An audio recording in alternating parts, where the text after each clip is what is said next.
I swear to God, I thought it was working. It seemed like it was working. But I don't think my mic was even on for me ranting for 30 seconds. Okay, well, we're here now. We're here now, better than ever. Okay, we fixed it. We're so back. In fact, that never even happened. If you thought you saw that, no, you didn't. No, you didn't. Hey, everybody. We are live on, I don't know what day it is. It doesn't matter at all. How are you doing? Oh, God. I didn't even have the chat open because I was trying to fix the video component. Hopefully, when I go to my desktop view, we don't have like that weird line thing. Someone said I refreshed before checking the chat. No, it was me this time. I'm sorry. But hey, we're still back. You saw nothing? Exactly. You understand. Hello, I just watched your recent vid. Thank you. I'm glad you did. I just got here. How long we've been here? I've been live streaming for 6 minutes and 43 seconds, of which I've been present on camera for approximately 1 minute and 46 seconds. So you haven't missed much. Will you ever consider streaming on Twitch as well? Maybe not. I feel like even though there are definitely people who like really rock the commentary streams on Twitch, I feel like people are just mostly there for gaming, honestly. But that doesn't mean that like people don't do it there. So I can try. I used to stream on Twitch all the time. 6 hours a day. 3 days a week. Why was I streaming for 6 hours at a time? God only knows. God doesn't even know. But yeah, it's a vibe. Someone said, please no Twitch. I hate Twitch. I can stream in multiple places at once, though.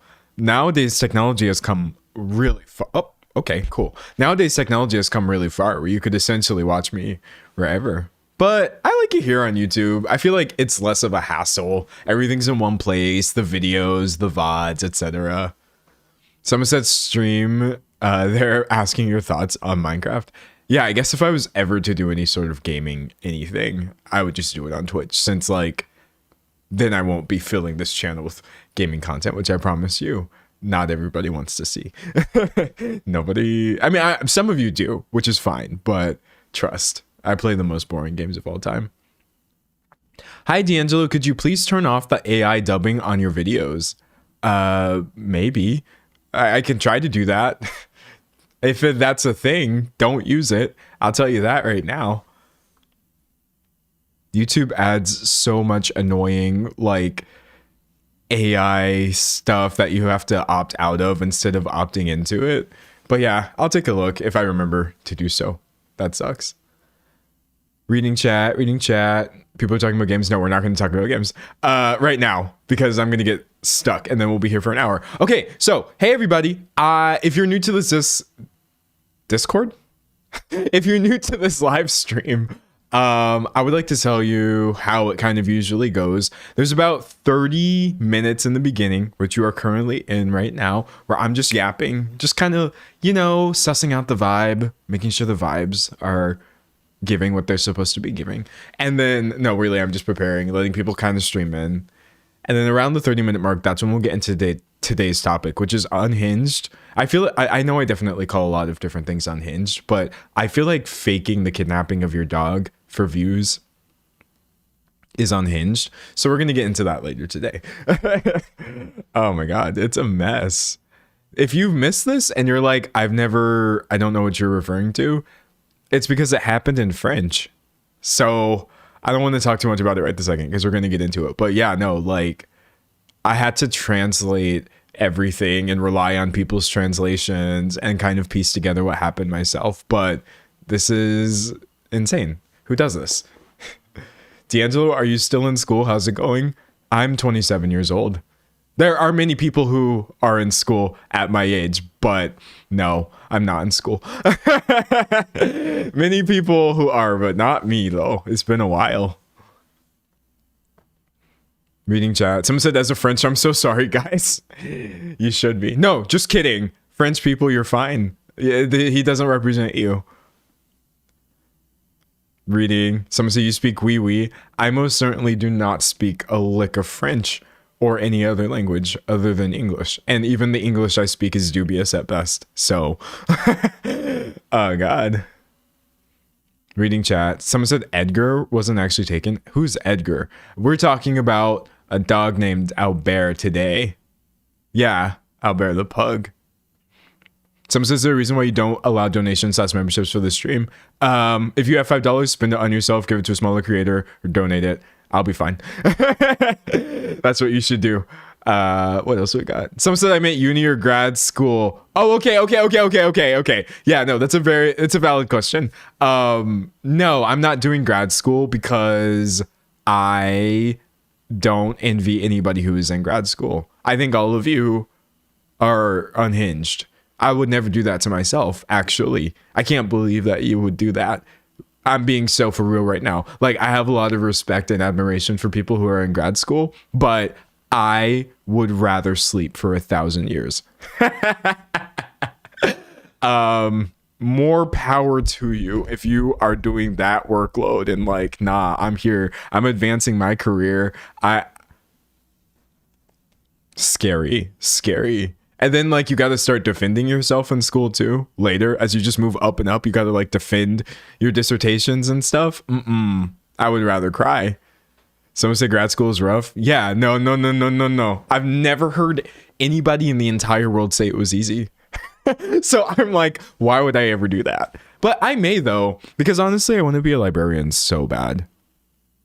Like, not now. I'm fine right now. But later in my life, like after this entire YouTube online career is done, and then whatever thing I do after that career is done, when I finally pick my final career, I want to be a librarian. So I probably will have to go to grad school a little bit. But other than that, that's fine. That's my goal when I'm like 60-ish. I'm not going to stop working probably. Or maybe I'll just be like, I don't want to be a librarian. I don't want to do anything. And then I won't do anything. But it would be dope, I feel. Someone said I want to be a librarian too. I might pursue grad school someday. Yeah. That's the only way you're going to get me to go to grad school is if I'm like, okay, it's time to do my final career evolution. Librarian D'Angelo. Just helping people find books. I mean, I hope to God that there would still be libraries in 35 years. I really hope that's a thing. Because if not, I'm going to cry. Someone said I could see you haunting a library. What? I have to die first in that scenario? No thanks. But you know what? After I do, I probably will just chill in a library.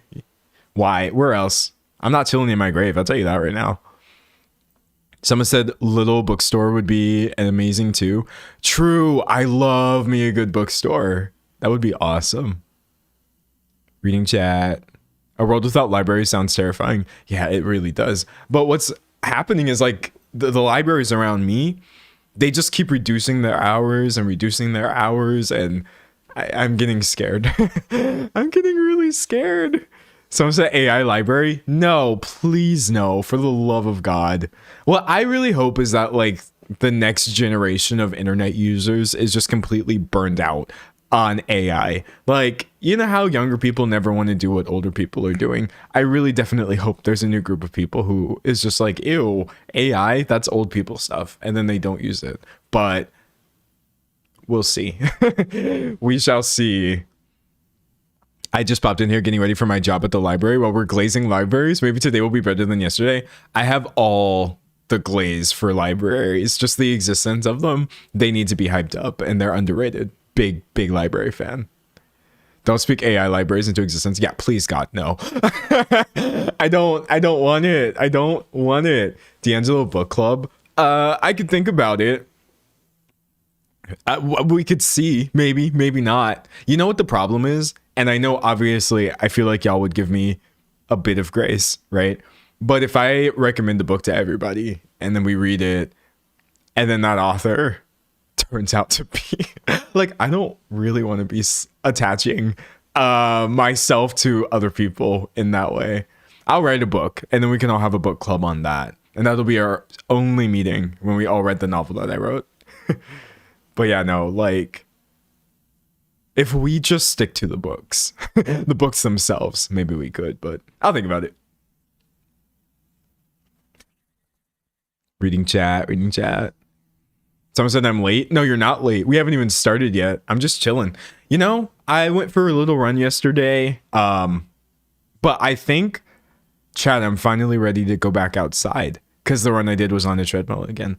But it's finally warming up. It's still not warm, hence my outfit. Well, the outfit's also just because it looks cool. But like, I looked at the weather forecast for the next 10 days and I'm like, I think I may actually be able to run outside. That will be incredible.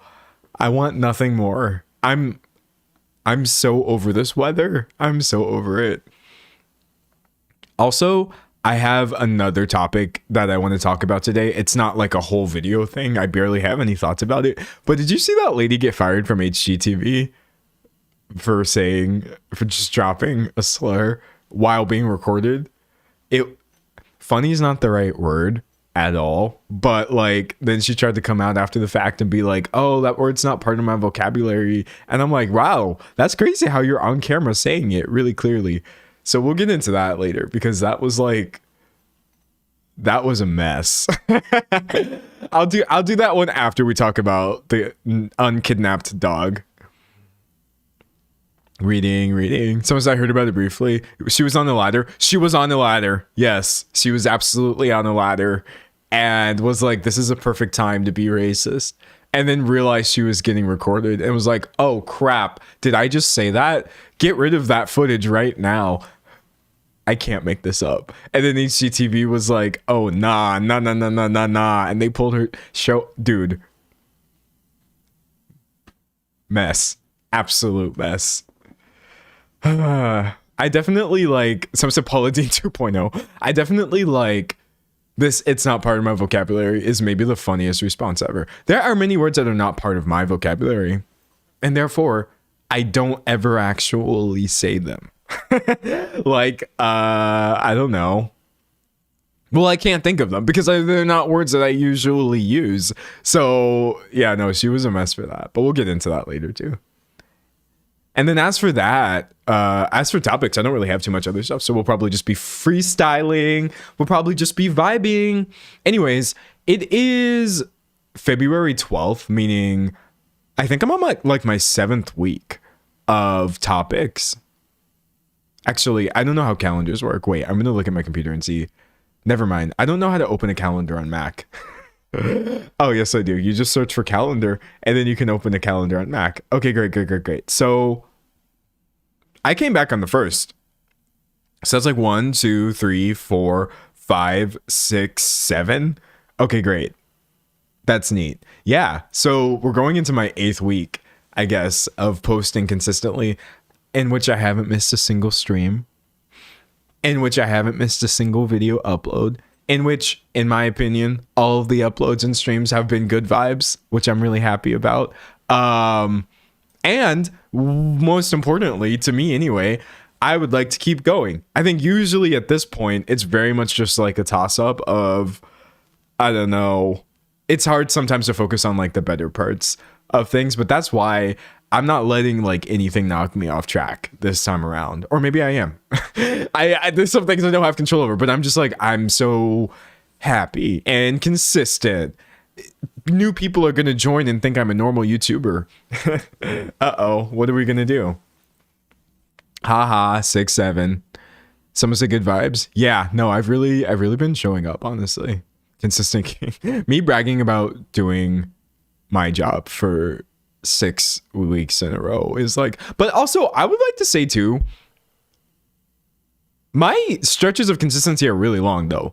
I think the last time before I took a break, if I'm not mistaken, wasn't I back for like almost 2 years?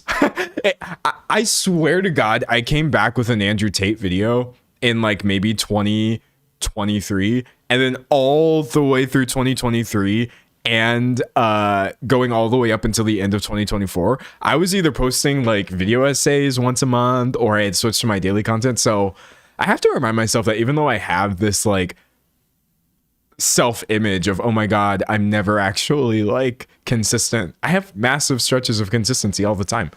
And that 2-year stretch was some good content. That was good content. Those were some really great video essays on that channel. And then I switched to doing this channel, and that was like 80 videos in a row. So what we mean, you know what I mean? Someone said it seems far more manageable and not as much running to the next burnout. Exactly. That's not how I feel this time of like, oh, I'm just going to keep going until I can't anymore. All right. Someone said normalize YouTubers taking breaks. Kind of. Yeah. I definitely think like you should normalize. Here, this is the last thing I'll say before we get into the topic. Like, first of all, it's a privilege to be able to take a break from your job, right? But with something like YouTube where you don't actually have to post videos, I really think fewer people should try to force content out when they're not feeling great about it. Mostly because you don't owe anybody content. And I just think content is better when you're not miserable. I feel like sometimes I click into people's content and I can't even name them right now because I'm not watching them anymore. I'm just like, oh, you seem pretty miserable. And like you're just kind of going through the motions. Obviously, that's parasocial, right? You can't know anything about people from behind the screen. But I feel like you can tell when someone's just going through the motions. And so I feel like it's better to not. Just don't put out content. Lock back in. Get back in the kitchen and cook a little bit. That's what I had to do. I was like, I need to get in the kitchen and make sure that my videos are hitting. I need to make sure that they're hitting. Someone said there should be less content. There should be less content online, bro. There really, really should be. But anyways, I'm going to go ahead and log in. Thoughts on splitting bills? How tall are you? I'm 6 foot flat. 6'0". Actually 6'0", with no hair, no shoes. Do you mean like during a date? I don't really have too many thoughts about that because I do not take people on dates. But if I did, we could split a bill for sure. Yeah.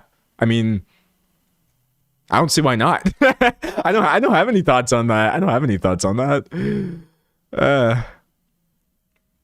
Reading chat. All right, so looks like we're good. Oh, but my second monitor is updating. This is the risk you run when your second monitor is like an entire computer that has a mind of its own. Why can't you just be smart, computer? Okay, well, let me go ahead and pull up on my first monitor my outline. I'm kind of excited for this topic because no one was actually like hurt. Someone said first time catching the live. Oh, you're just in time. You're literally just in time. This is my favorite kind of topic where you just essentially have an influencer doing something that is pretty awful, but everyone is safe. The dog is okay. Nobody was defrauded. It just sucks really bad, and it's an interesting story. All right. Continue to desktop. What? Okay, wow. I do not know how to use a computer anymore. This always happens. And if you're new and you're like, what is he doing? Don't worry. This happens every single stream. It takes me a second. Things are not as easy as they seem with the power of editing. Oh, I got my first sponsor and it's coming out next week, maybe, or something like that, which I'm very happy about. I am going to sell all of you Surfshark VPN. You don't have to buy it just because I sponsor it. In fact, please don't if that's not something you're interested in. I'm just happy Surfshark VPN was willing to give me money to talk about them for 60 seconds because it's not like gambling or AI garbage or any of the weird things I've been seeing a lot of promos for recently. I've seen DraftKings sponsorships, all kinds of nonsense, but I'm like, a VPN? I've got that. I've done so many VPN sponsorships. I'm like, yes, please give me all the money. Someone said Raid Shadow Legends. No. Yeah, no, I would not. No. Not for me, dog. Not for me, dog. Someone's to get that back. I'm finna get that back for sure. For sure. All right. So, because I haven't done the sponsorship in my last 91 videos. 90 plus videos. So someone says scholarship, not the scholarship incident. Zip it. If you know what they're referring to, no, you don't. All right. So I want to connect to my second monitor. Oh, wow. It's one of those days, chat. Uh-oh. It's a second monitor isn't working day. Okay, I should have anticipated this happening. It happens like once a month, I feel like, where my second monitor just does not work at all. Oh my god. Why? Someone said, were you one of the YouTubers that did a honey ad? Oh yeah, I absolutely promoted honey like 5 years ago when I had no idea that there was anything bad happening there. Which obviously I find unfortunate, but I wasn't complicit in anything Honey was doing. I feel like I can't predict the future with sponsors. That's the thing. I can do my research at the time and try to make sure that like everything is on the up and up. But yeah, no, after the fact, just seeing all the things people were saying about Honey, I was like, oh, well. There goes that. Uh-oh. Someone said, what's honey? Don't even worry about it. They suck a lot, as was revealed. Someone said, can you explain your screensaver? Yes, my screensaver is a mess. My screensaver is an absolute mess. Someone said Honey was robbing the YouTubers it was sponsoring, also stealing the final click. Yeah, no, actually, can we talk about sponsors a little bit? While I stall for trying to get this laptop ready or my second monitor. I feel like it's a really tricky thing where it kind of comes down, like, let's be real. We don't have to lie to each other in this chat. No one actually wants sponsors in their videos, meaning the viewers. No one wants a 60-second advertisement slot in a free video that they're watching. Simultaneously, I can't really rely solely on AdSense at the same time, but that definitely doesn't mean you need to start accepting every single sponsorship that wants to throw you money. If I was really to just start showing out some of the garbage companies that are flooding my inbox, literally begging me to do sponsorships for them all the time, and I'm just like, it doesn't matter how much you pay, etc. So it's like, you can't even really be ethical about sponsors because I don't think advertising is a great model. I wish I could just make content and rely 100% on AdSense. However, you definitely don't have to promote things that you know are bad for people, don't align, that your audience is going to hate. I feel like it's just easy to avoid. Now, if I say this and then later on you see me promoting something and you're like, oh, I hate this, I just don't think it's going to happen. I'm really trying to stick to like the normal YouTuber products here. Like, actually, I'm finna, sorry, I'm gonna name names. I feel like naming names is not cool. It's not a cool thing to do, but I just want to show you an example because I'm being so serious right now. to me, this is kind of weird to do like DraftKings sponsorships. I think I remember seeing like hella ones of these. Okay, watch this one not even have a DraftKings sponsorship in it. But like this kind of thing is odd, and I don't think it comes across well. You don't have to do that just because sponsorships are a model that people are using, you know, to fund their channel. I don't know where the DraftKings sponsorships are, so I'm going to sound like an idiot for pointing this out, but I'm not incorrect. I remember seeing it and also seeing people in the comments being like, sports betting? You don't have to do all that. You can just stick to anything else. But the thing is, like, when you get these weird sponsors like this that make the audience mad and you do them anyway, it is because they are paying sometimes almost double the rate. That's why, if you're ever thinking to yourself, why did somebody do a DraftKings sponsorship? Why did somebody promote BetterHelp? Why did someone do this, that, the other? It wasn't because they had to. It was just because they got paid so much more than they would have not doing so. So I'm going to try.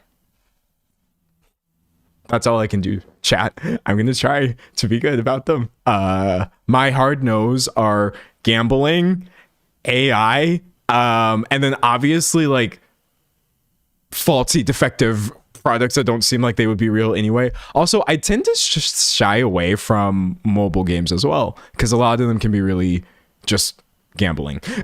Someone said BetterHelp. BetterHelp has had way too many controversies in the past. I'm not going to promote them this year either, because it's not worth it for anybody.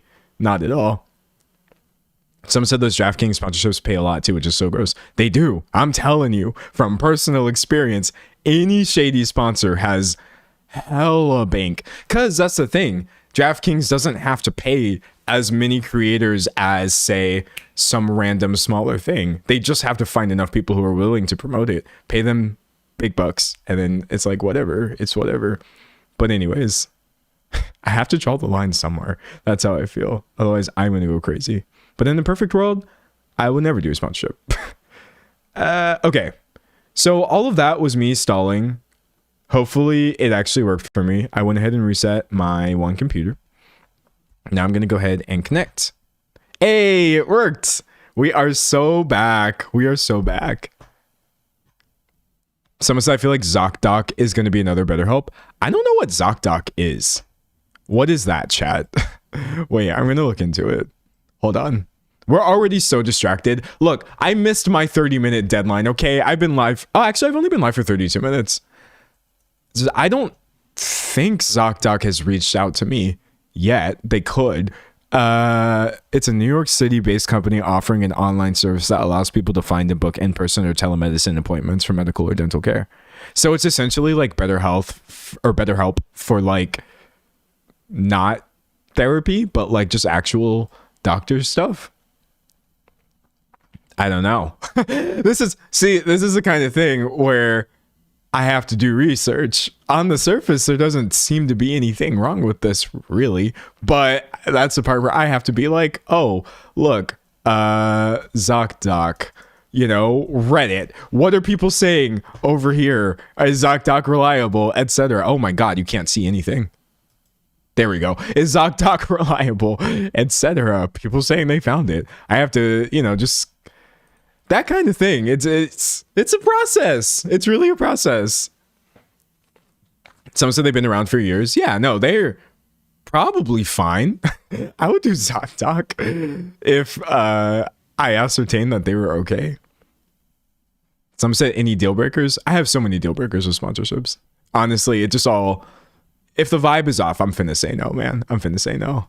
Someone said it's basically Google. Yeah, ZocDoc seems fine. If you ever see me doing like a ZocDoc sponsorship, that's because this is the kind of thing I'm completely okay promoting. Again, as long as there's nothing major that I'm missing here. Oh my God. Lord. Yeah, no, it doesn't seem like BetterHelp at all. Thankfully. All right. We finna start recording. Why do you have to go through something else to make a doctor's appointment? Oh, because we live in America. because this country is a mess. That's why. That's why.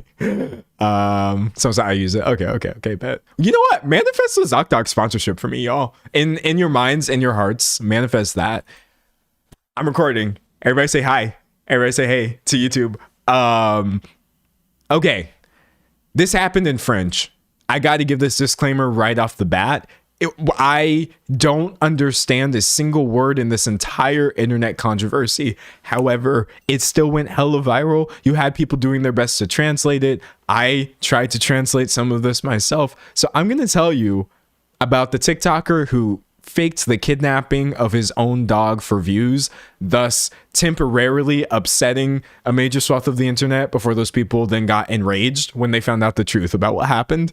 The person in question is just unhinged, and it's somehow even worse than it sounds from like my brief description of it. Okay. Someone said hi me later on.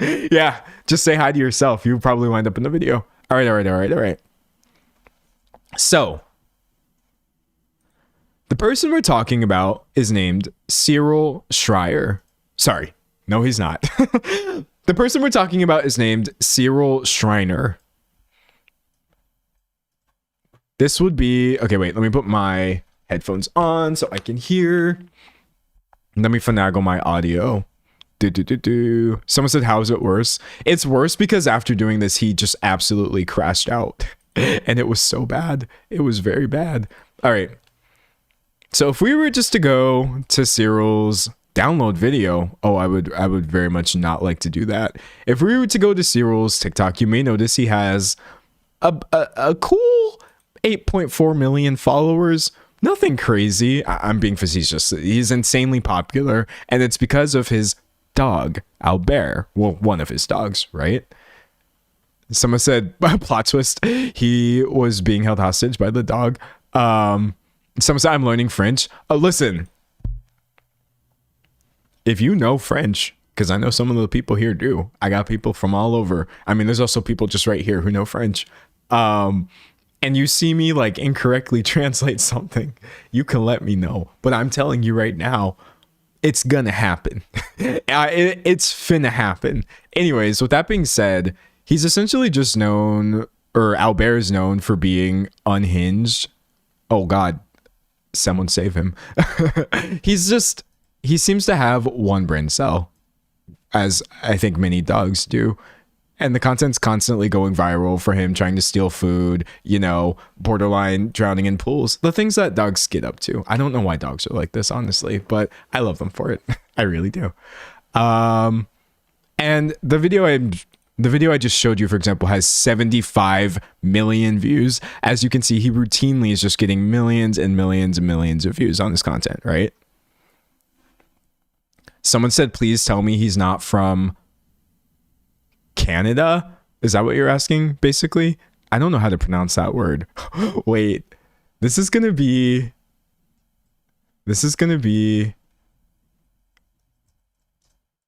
a painful stream. How would you even say that? Québécois? Is that what you asked?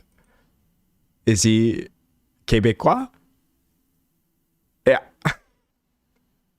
I feel like I'm also mispronouncing Cyril's name too, because it would technically be like Cyril or something like that. I'm sorry. I'm so sorry. I have never been more American than this stream, but I'm just going to try to power through it. I'm going to try to muscle through it. Anyway, as for whether or not he's Québécois, I actually don't know where he's from. But yeah, he's a French speaker for sure.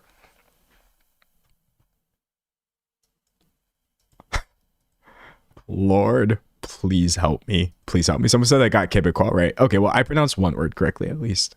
Anyway, what with Albert the Pug's popularity, you can imagine people were quite distraught when, actually quite recently, Cyril posted this video announcing Albert's kidnapping. Okay? Now, problem with this video, for me, is... Produit chez moi et ont pris Albert et ils l'ont kidnappé. Malheureusement, je n'ai plus du tout de nouvelles de lui. Bien sûr, toute la... It's in French, but there's some things that you can parse even someone said, wait, how did you come to the conclusion that it's Canada? Wait, what do you mean? Am I wrong? No. Look, you cannot look. You cannot turn this into a Googling stream. I'm right. What you mean? I know. Look. I know some things. Are you wondering how I knew this? I don't know. My geography is pretty bad. It's not much better than the average American, but I know that there are some people in French who speak Canada. I know a lot about Canada, actually. The people there get mistaken for being nice, but it's mostly just their accent. What else do I know about Canada? I think everybody there is like legally obligated to be a hockey fan, I believe. I that's true. And also you get a free bottle of maple syrup when you're born, most likely. Someone said Canada is your default. I am always assuming that people are from Canada, but this guy seems to not be. He seems to not be. Someone said the accent is different. It really is, though. Who speaks Canada? Some of y'all speak Canada. Did I say who speak Canada? Okay. There are some people in Canada who speak French. I don't think anybody speaks Canada. My bad. Sorry. Actually, if someone does speak Canada, I need your help. Because there's a singer, Tate McRae, and I never know what she's saying in those darn songs. They sound nice, but I need a Canada to English translation. Anyways. So the French Canadian accent is crazy. It's interesting. All right. Coming back, trying to reel it back in. I'm getting lost in the sauce, even though this is fun. This is funny. That's why I wanted to talk about this, because it's not that serious, even though it sucks. There are some things here that you can still, you're being very American. Trust, I know. There are some things here that you can still ascertain, even if you don't know the language. He's in tears, right? Obviously seems to be very distraught. And this is actually kind of a lengthy video for a TikTok. It's the bane of my existence that TikToks just get longer and longer and longer. But for 3.5 minutes here, I have the sort of spark notes, if you will. We'll just let him play in the background, and you can pretend that I'm dubbing him over like a historical documentary. Last night, 2 people broke into my house and took Albert. They kidnapped him. Unfortunately, I haven't heard from him at all since. The whole thing was filmed. I have security cameras in my house. He then goes on to explain that apparently there have been 7 incidents like this in the past 7 years, where he says, I've had more than 7 attempted break-ins in 7 years. So I don't know what's going down in Canada. No, wait, he's not Canadian. I don't know what's going down in France, but brother, oh no. Anyways, he says it happened the night before, late in the night, and after he had taken them out for bed, etc. And he's showing evidence. I really want y'all to see. He's showing pictures, etc. Someone said it already sounds fake. It sounds fake now because I know that it's fake and I'm reading this in a deeply incredulous voice. But when you are coming on TikTok, crying, showing people security footage, doing all of these things, it wasn't immediately identifiable as fake. And also, this is an insane thing to fake. Someone said, did he get his dog back? The dog is not kidnapped. If you are new to the stream, the dog was never missing. I would never do a story about a dog that was actually missing, personally. Anyways, so he kind of goes on and on about how he heard his other dog reacting, etc. He doesn't know what the people who have Albert are planning on doing with him, but he's really worried. He's saying, I'm going to put the photos here. If anyone knows anything, if anyone can tell me, DM me or whatever. I'm almost certain, I don't know what's going on here, but you'll see them on the security camera footage. I'm going to post it on Snapchat. There's more than 10 minutes of security camera footage, so you really see everything that happened. Snapchat comes up a lot in this story of, oh yeah, my dog was kidnapped. Find out more on Snapchat. Oh yeah, my dog was kidnapped. And there's also auxiliary evidence. You have to follow me on Snapchat. But yes, my dog was kidnapped. that in and of itself doesn't automatically make me think something is fake, but it's an interesting way of going about this. I feel like, why not just post everything on your main account where you have the 8 million followers who could theoretically help you? But people's alarm bells were going off for some of them. Someone said, why did he even do this? Oh, he explained why. We're going to go over his response after this. But yeah, that's my initial summary of how people were reacting. Now, or I'm sorry, that's my initial summary of what he told everybody. Now, because I believe your average human is like a decent person, you had people in the comments saying, we pray for Albert. Oh my God, look at him. Bruh. He's so cute, actually. I'm not like a pet person in general. Like, me having to be responsible for another life isn't, no, but I see them and I'm like, you're so baby and you're also so stupid. That's why I like pets. I feel like that's an underrated feature of dogs, is that sometimes it's really, really, really nice to just sit next to somebody who's not even smart enough to judge you. You're over here worried about, I don't know, taxes and, oh, I have to go to work tomorrow. And dog is just like, oh my God, I exist. This is crazy. I love like small doofus animals. Because I don't say like silly or stupid as like a negative thing. They just don't have thoughts in their brain. It's beautiful. It's beautiful. And I wish to be that. Anyways, someone said it's a pity pugs are so unhealthy. Oh yeah. Okay, wait. I guess we're going on a tangent here. It's true that like dogs in general have so different breeds or whatever. There's like a lot of unethical stuff that goes on, but all I'm here to say is I would never argue against the existence of a specific dog. I feel like there's a lot of conversation to be had about pugs or whatever, but none of this is Albert's fault. Albert is here and in the world, so I would just hope he was being taken care of, essentially. Someone said we could talk all day about breeding ethics. Exactly, and I'm not going to. All I know is I'm not just going to go out and buy a dog, because I've been told that that's not a good thing to do. So I'm not finna do it. Anyway, someone said everyone agrees pugs are unhealthy. They can still be cute. Exactly. He's so baby. But yes, you had even comments in English like this. The story was spreading around because this is kind of insane. I can't really read the vast majority of these comments because they are in fact in French, but it went over well initially. All right, moving on from this video.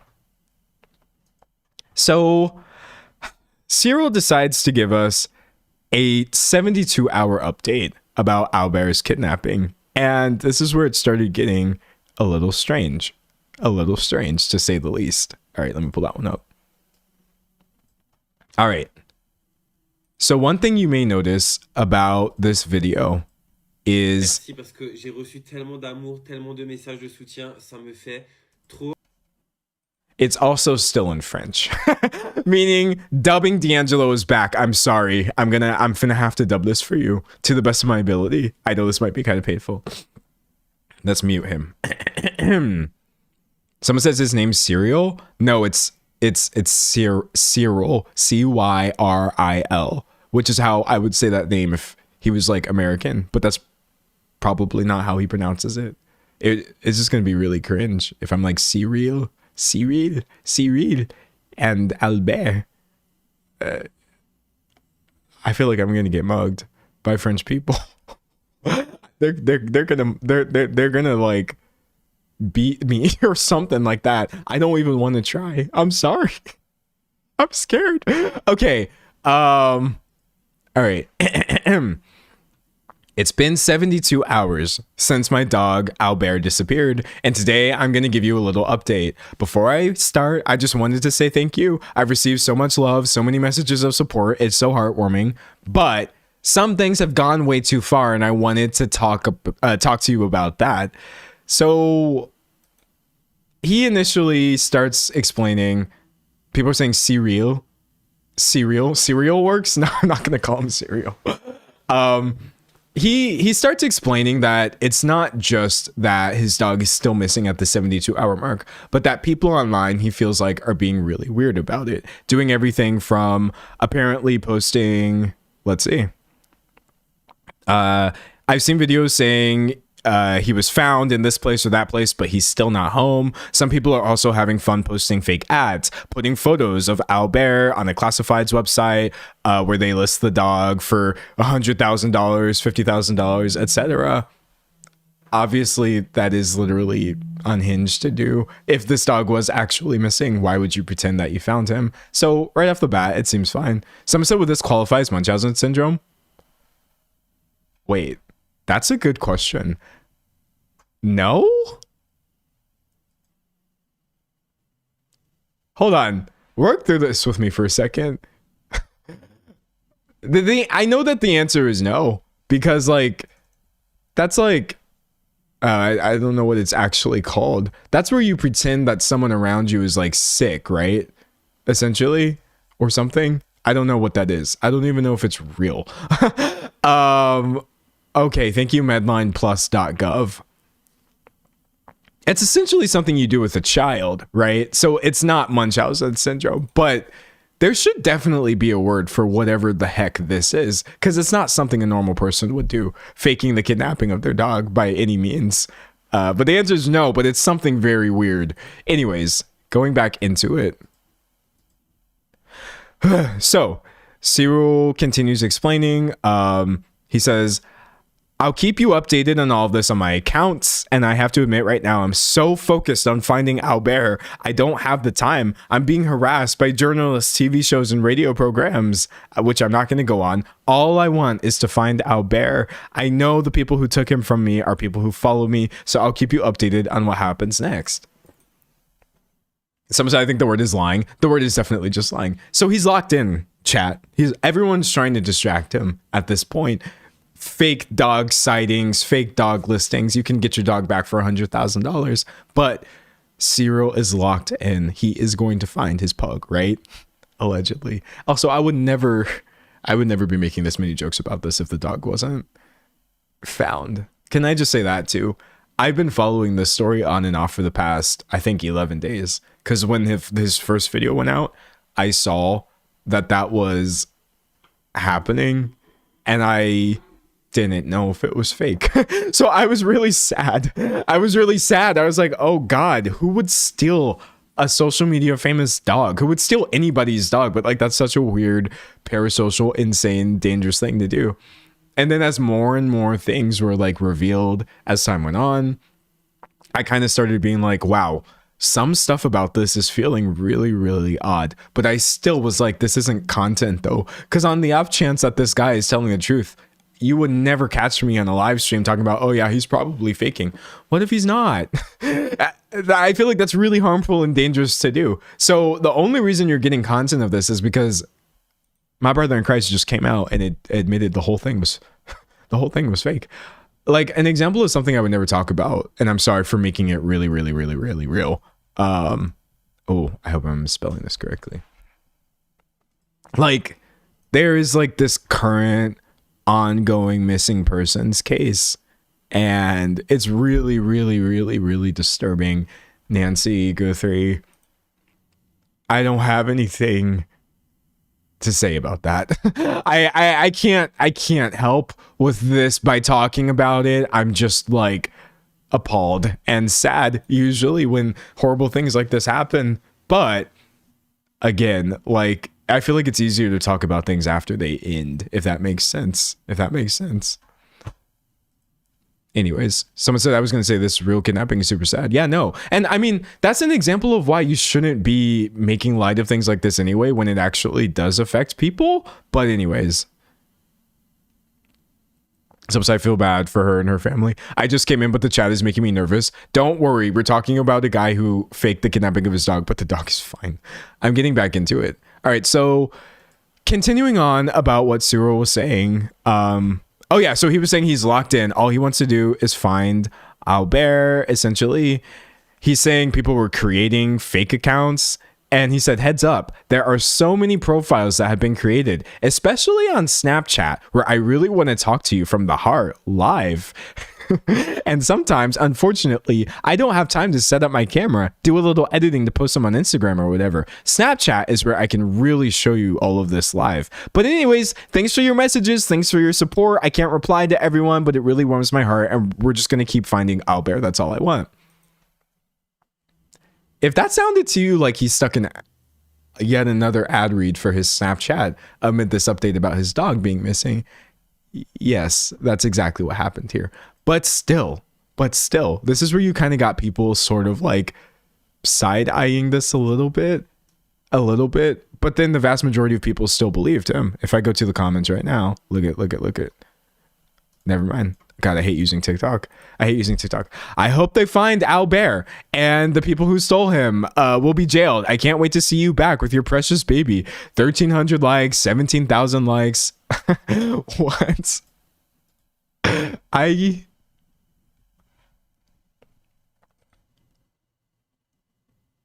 I don't understand TikTok comments. I feel like YouTube comments get a lot of we catch a lot of flack over here on this website for just posting the dumbest stuff ever in comments. Not y'all though. I love my comment section, but like YouTube comments in general are so mid. But then I open TikTok and I never know what anybody's talking about or doing or what half of the memes are referring to. It really makes me feel washed. It makes me feel like unk. But anyways, yes, people are saying that they want Albert back. Okay. God.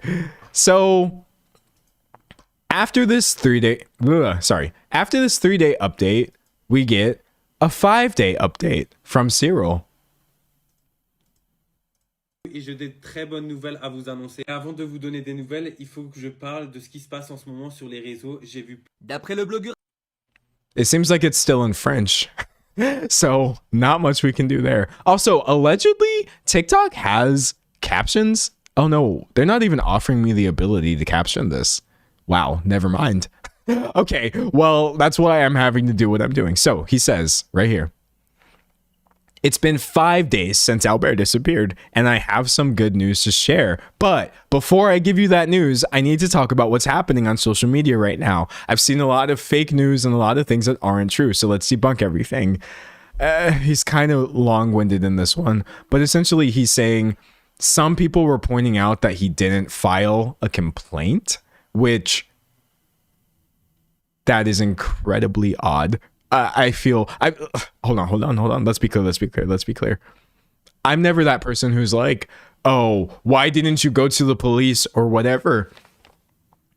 I do think we can all agree though that if your dog is missing and you don't actually file a complaint or go to the police about this, that is super, super strange.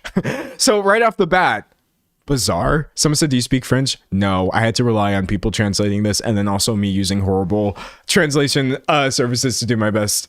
Sorry. But anyways, someone said you put work into this. Not much work, chat. Not much. If you know French, you're going to realize how poorly I'm botching this, but I'm doing my best because it's a good story. I'm doing my best. Anyways, someone said filing the complaint would have meant an investigation. I don't think police take reports for pets missing. Okay, well, I shouldn't say, hold on. This is the part where I can't get into the specifics because I'm not exactly sure what he was referring to here. But essentially, here, I'll tell you what he said. Regarding the complaint, this photo is indeed real because unfortunately, I didn't file a complaint. It doesn't appear on any of the documents because it was my boyfriend who filed the complaint. It wasn't me directly. Besides, I hope that the person who took this photos faces repercussions because it's very serious to share information like that with case numbers. I find it extremely serious, even if these are files that I already had back then, etc., etc., etc. So someone said you're doing a good job. Don't worry. Thank you. I'm trying. So it's like, okay, no, I didn't say anything, but that's because my boyfriend said something for me, etc. Anyway, he goes on, continuing to explain. Come back. Cyril. Thank you. He comes back and says, this is a mess, y'all. This is a mess. I don't know how anyone could think that I faked this. I have 8.5 million followers on TikTok and over 1 million followers on Snapchat. I have over 1 million followers on Instagram. Before I had Albert, I was already getting millions of views, and he's saying I'm losing partnerships at this point. You know what I mean? Financially speaking, I'm actually losing a lot. And as for the views, I don't care. I'm on the same wavelength as you. My videos with Albert, I guess the ones where he's talking about him missing or whatever, have earned a few €100. So do you really think I'm going to orchestrate this all to earn a few €100, which would cost me so much over my entire career that I've built up over 10 years, creating a community? I'd risk everything just to stage a fake kidnapping? He says. These are his words. My answer to that is yes. Trust me, I have seen influencers do weirder things than this for a bag. I have seen people blow their careers up over stranger things than pretending like your dog is missing. That's not a very good argument of like, oh, I'm already popular online, I would never need to fake a kidnapping. But that's essentially what he's going with in this video. Anyways, he says, oh, come back, Cyril, please. Thank you. Oh my God. My mouse is like, my mouse is freaking out. My mouse is freaking out. Anyways. So he just goes on and on explaining that like it's not fake and it's not about whether we'll find Albert, but when. I know we'll find him. We're searching for these individuals, etc., etc. He says, I know that the story may seem unbelievable to you, but it also seems unbelievable to me. And so I understand that this seems kind of out there, essentially, but like we're doing the best that we can. Essentially, though, I need people to be held accountable for their actions because what they're doing is very serious. And the harassment is not right. And I'm just giving you this little update. So there we go. Someone said J Station. Oh, he does it. This guy is giving J Station vibes for real. Just wait, because we're going to kind of get into some of his older content after this, and you'll see that this isn't even remotely surprising. Not even a little bit. Someone said, how many videos did he make? Because if he's milking the situation, then that's clearly fake. Hold on. I can answer that question. I have... this is the laptop that I was using earlier to try to suss out my research on this. In Premiere right now, I have 27 minutes of content from Cyril talking about Albert being missing. And you know what? If your dog actually was missing, I don't care if you're putting out 27 minutes of content. That's fine.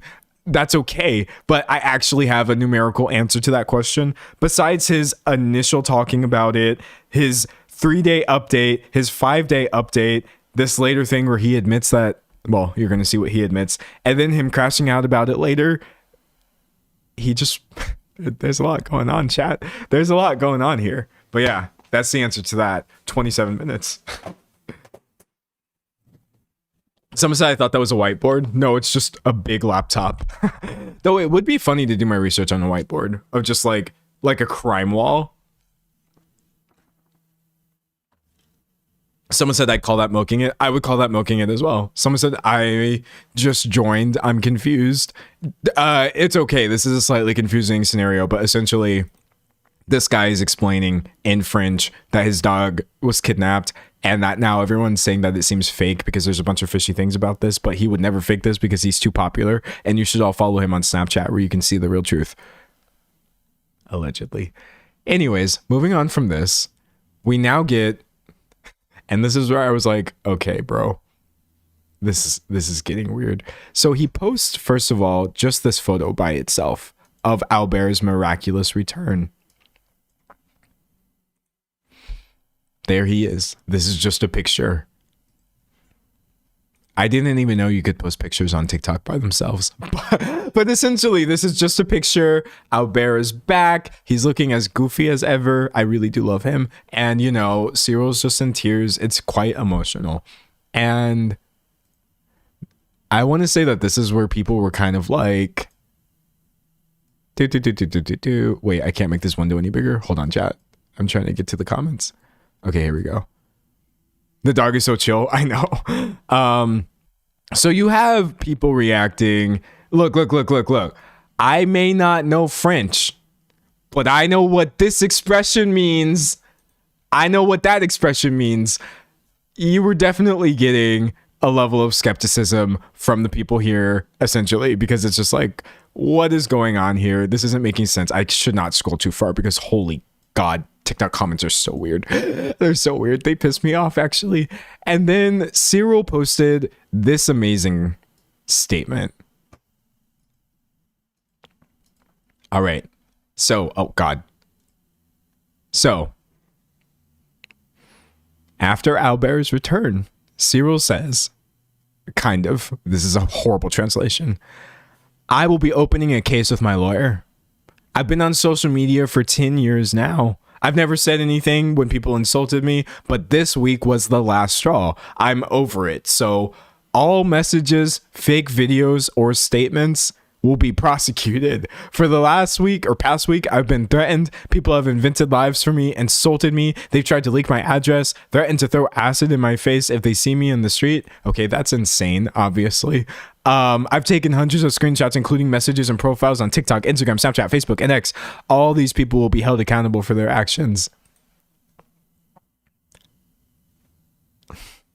I have to be really careful about how to word this because I don't want to sound like I have no sympathy for people who are experiencing online harassment. But as somebody who has experienced quite a bit of online harassment myself, rather, you have 8 million followers hyperfixating on the people who were being the worst to you in an attempt to ignore the greater criticism, which was that a lot of this seemed very shady. It's not surprising at all. It's not surprising at all. Someone said good translation. Thank you. We're trying. We're trying. So now we have my dog was kidnapped and it was very real. And also I'm going to sue you if you're spreading fake information about how it wasn't kidnapped or harassing me in any way. Right? But I guess this was just getting a little too real for him because we finally got this video.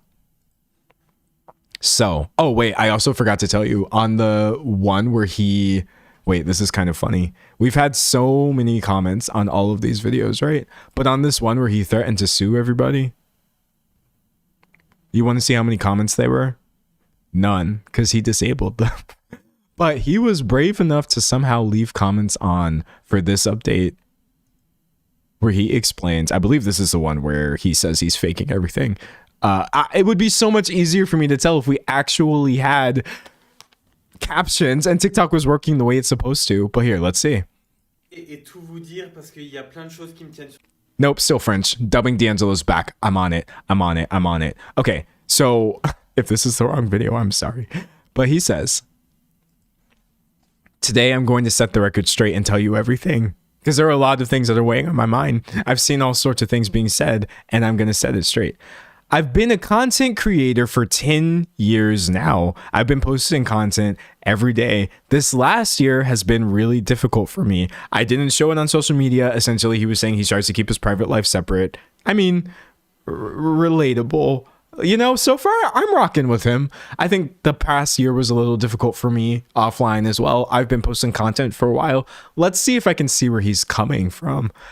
So he says, I used to enjoy everything I was doing on social media, but my enjoyment was dipping. I was losing interest in everything I was doing. Basically, I was creating videos, but I was on autopilot. Contrary to what people think about being a content creator, they always assume you're surrounded by people and that there are lots of them around you, but no, you're mostly on your own. Try being an influencer for a day. Try being an influencer for a day is essentially what he's giving us here. Someone said he looks like French Shane Dawson. Oh, you shouldn't have said that. You shouldn't have said that. You shouldn't have put... I need this information out of my brain. I need this, and I'm being so serious right now. I need like a memory dump. I'm not going to be able to do this. How do you forget the last 30 seconds Oh, okay. This is the AI, which I shouldn't be using, but it says shift your focus into a new, engaging, or sensory driven task. Okay. I'm just gonna hold on. This is not okay. Albert, the pug. I'm just gonna stare at the dog until I forget that mess that you just said, because that was the worst thing you've ever said. Why would you say that? Stare at the dog. Atone for your sins. He looks, atone for your sins right now. Stare into this dog's eyes until you forget that mess that you just put out there. That's awful. He really does look like French Shane Dawson. Oh no. Anyways. Worst live comment I've ever received. Congratulations. So he says, essentially he's by himself, right? Someone said at least he doesn't have a cat. Stop. I can't do it. No more Shane. No Shane. Listen. You know what I did? You know what I did after my Shane Dawson video? It was like an hour and 13 minutes of Shane Dawson. I made a pact with myself. I shook my own hand and I was like, you are never going to think about this, man. You're never going to think about cats, Shane Dawson cat, this, that, the other. You have dipped too close to hell with this video, D'Angelo. So as part of my promise to myself to never think about anything I said in my Shane Dawson video, moving on. Anyways, sorry, I'm crashing out. Just kidding. So he says essentially it's just him by himself with his doggies. We've really gotten into a routine lately that I wasn't enjoying anymore. Now, this is the part where I'm going to say influencers do have real problems. Yes, but Cyril, explaining to your internet audience essentially that you were paid to hang out with your dogs all day, never experience having to deal with coworkers, and just film them being themselves, making a living, and that was boring to you. I don't think that's going to come across very well, but let's just continue. So he says, the people who watch my content every day, I decided to do an overhaul of my content, and I wanted to recapture that feeling, those stories I told you in 2016, because I've been going stir crazy, etc. So he goes on again talking about how he already had millions of views. He was already making money, and these TikToks about his dog being kidnapped didn't make that much, so that's not why he did it. Essentially, he just did it because he was bored with his content, which, it's funny. Before the stream started, I think I had already, we were having a discussion about how I believe people should post fewer videos. The feeling of autopilot he's describing, it is a real thing that happens to you. I'm just telling you right now, if you're using that as point A and your point B is I'm going to trick the internet into feeling bad for my pet who I'm going to lie about being kidnapped, I'm really having trouble wrapping my head around this. Anyway, he says, etc. He says, why did I keep directing you to Snapchat? Now sort of addressing the fact that there was all these weird Snapchat promos in all of his videos, right? He says, because it's my favorite app. I've been there since 2016. So I wanted to redirect people there, but I did that in the worst possible way. Okay, so this is the part where he's apologizing. He says, according to my awful translation, I admit it. I did it in the worst possible way. I'm a real jerk. Let's not kid ourselves. I'm a real a-hole. Let's just say it. I messed things up. I take responsibility for what I did, and that's that. It's funny. Usually when people put out apologies on the internet, I don't have too many thoughts on them because I don't believe in accepting apologies for that are not directed to you. But actually, this apology was directed to me because in my quest to find topics to talk to all of you about, I did know about this right when it happened, and as he was posting, I was following. So actually, I'm being apologized to right now, and I'm going to be honest with you. I don't accept this apology. This is insane. This is not a normal human thought process. You are so cooked, actually, in terms of like influencer brain rot. There's no way just saying, oh yeah, my bad is gonna fly. This sucks so bad. Anyways, continuing on. So he's essentially saying he regrets causing all of this pain. He says, I didn't think you would all be so emotionally involved in this. Buddy, you said it. Where did it? Hold on. Let's pull him back up. Let's pull him back up. Just to make sure I have this right. That's the wrong Albert. Oh, there's so many pugs named Albert. You told the entire internet that this was missing. Look at him. It's an absolute lie to say that you didn't think people would be emotionally invested. It would be much weirder to not have an emotional reaction to hearing that an innocent pet was just dog-napped while in the middle of the night, and you're over here in tears, fake crying about this. This is so odd. Anyways, someone said I didn't think people would have empathy. Well, it does kind of give self-report energy, because it's like, why did you not think people would react to this? Would you not react to this? Anyways, someone said he's such a cute. Yeah, no, he's so cute. I love him. Anyways, so going back to this, he essentially says,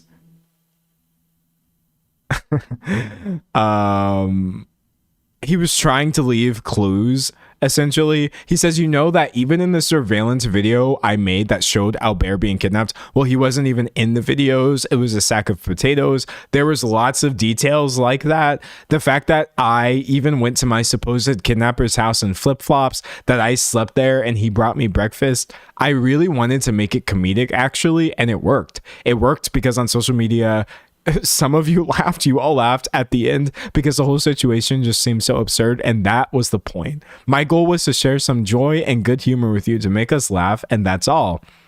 But unfortunately, as I said earlier, there are some things you can't joke about. The lies, dude. The lies. If you were actually like... First of all, again, I'm struggling to picture what an ethical version of this content would look like, because there isn't one. But you could have made it so much clearer. I don't think if you really wanted everyone to think it was fake, you would have actually been crying about this, threatening to sue people. Like, this doesn't make any sense whatsoever. Someone said, try being friends for a day. Try being a friend's friend for a day. Someone said, what's funny about this? Who was going to laugh? That's kind of what I would like to know. Who was going to see, oh, this guy's dog was kidnapped. Oh, no, he wasn't. That was kind of funny. Confused. Drinking some water.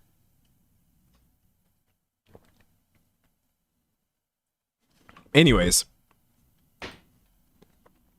He says, essentially, like, I never meant to discredit people who have lost their pets. He essentially can't even imagine this happening to him. And I didn't think about those people at all, actually. That's a wild mission right there. Hold on, wait. My little outline thing is bugging. Hold on, let me try to refresh this. Okay, we're back. Okay, so, oh, wait, it's bugging at the exact same place it was bugging before. Hold on. Wait, give me a second. I was doing so well, actually.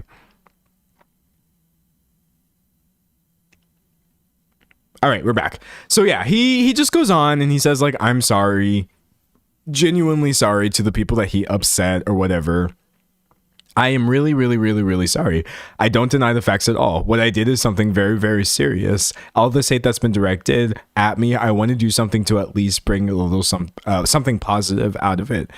And yeah, there's not really much about that. He goes into more detail about how he's still continuing to be harassed, etc. But that was his apology.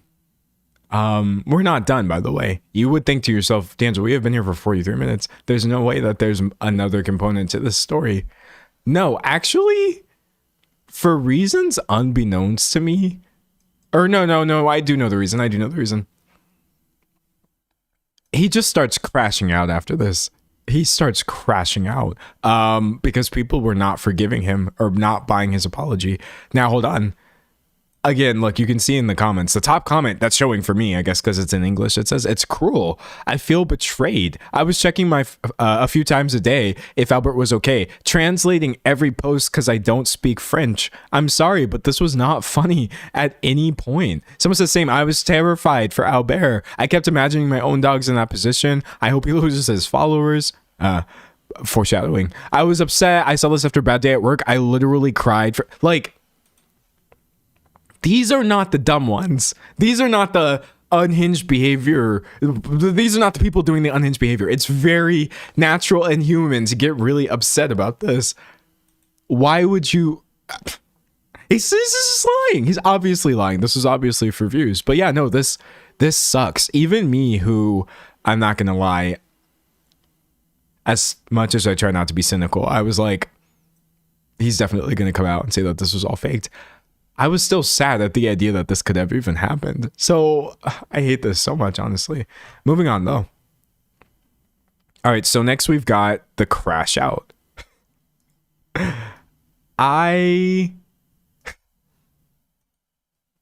It's so funny how, like, this video made me realize that crashing out is universal. I don't know what he's saying, but I'm going to tell you right now, I know the body language of somebody who's crashing out. Bro, he mad. No, Cyril, don't kill yourself. You're too stupid to die. Look, he's going through this, essentially explaining, you know, what do you want me to do? I said sorry. Hold on. Let's go back to my horrible dub and we'll see what he's actually trying to get at here. It's not funny, but like, it's kind of funny. Oh, wait. It's not playing. TikTok is like nobody. Someone said I want to hear it. Oh, you can hear it. Here.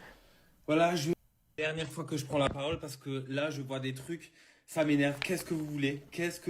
J'ai déjà tout essayé. Voilà, j'ai essayé de me faire pardonner. J'ai tout essayé. Qu'est-ce que vous voulez que je fasse un live avec le flic? J'appuie sur la détente. Crashing out in French noises. Anyways, what he goes on to say, "This is the last time I'm speaking because I'm seeing some things that's getting on my nerves. What do you want?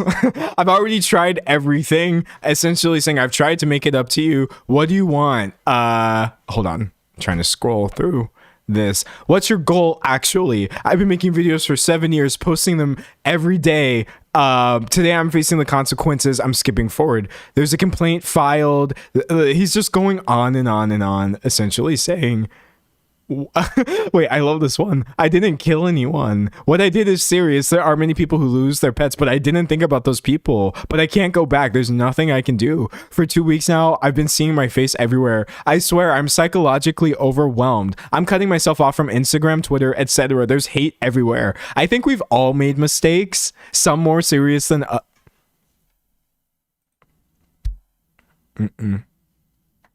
Speak for yourself. I have made some mistakes. I've also just knowingly done the wrong thing in the past. I wouldn't even call it a mistake. I've chosen wrong. But what I never did was try to convince the audience that I worked so hard to build up that they need to feel sorry because somebody very dear to me was kidnapped. Brother, these are not the kinds of mistakes that we all make. This is unhinged." Oh, he's still going. Sorry, it's not funny. It's literally not funny. So he's still explaining like this wasn't my, he has to keep setting this up because I think he was posting these on Instagram from what I saw and the timer kept running out. But anyways, he's saying like, "I didn't have any bad intentions and I was honest in the end." And then he says this part too. "Look, I'm human too. I have feelings, you know, a heart." Cyril,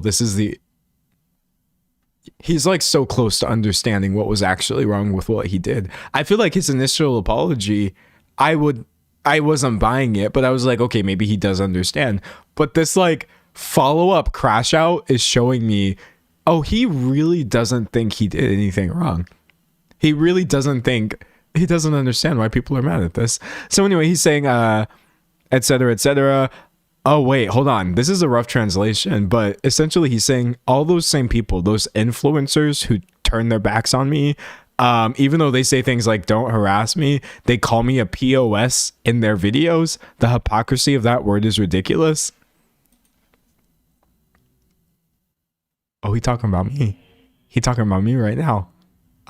Okay, I think it's safe to say that me pointing out that this has happened is not actually me directing hate towards Cyril Schreiner. I don't have like, how did you, chat, how did he become the victim of this? I'm so confused as to how a scenario where he lied to everybody, got called out for it, admitted it was fake, has now turned into, why are influencers being mean to me? Why are influencers mad and calling me names? Brother, I'm gonna drink some water while he just... Tellement de choses, mais encore plus grave de ce que j'ai fait. Enfin, qu'on devrait parler de l'actualité, parce que là, j'en vois parler de partout. Je peux plus me voir, je peux plus me voir ma tête, je peux plus. You gotta put that phone down. You gotta put that phone down. You are too online. This is terminal velocity levels of online. Anyways, he says, okay, so he's talking about the influencer hypocrisy. Then he says, okay, we get it. Boycott me, all the brands I was working with. I'm not working with my agency anymore. I'm not in a relationship anymore. I've lost everything.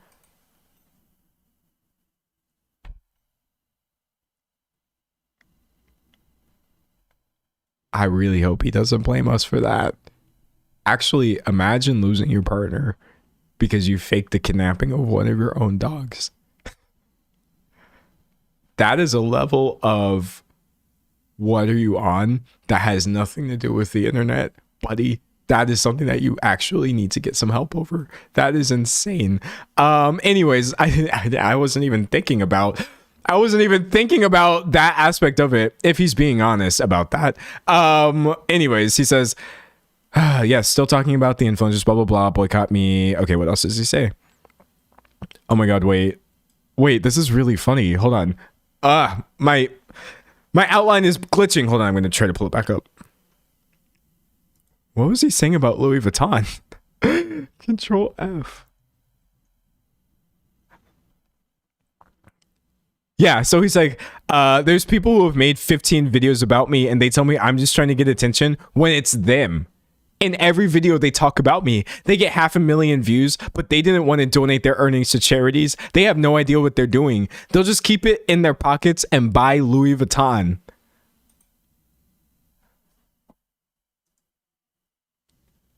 Okay. Let me explain something to you, Cyril, right now.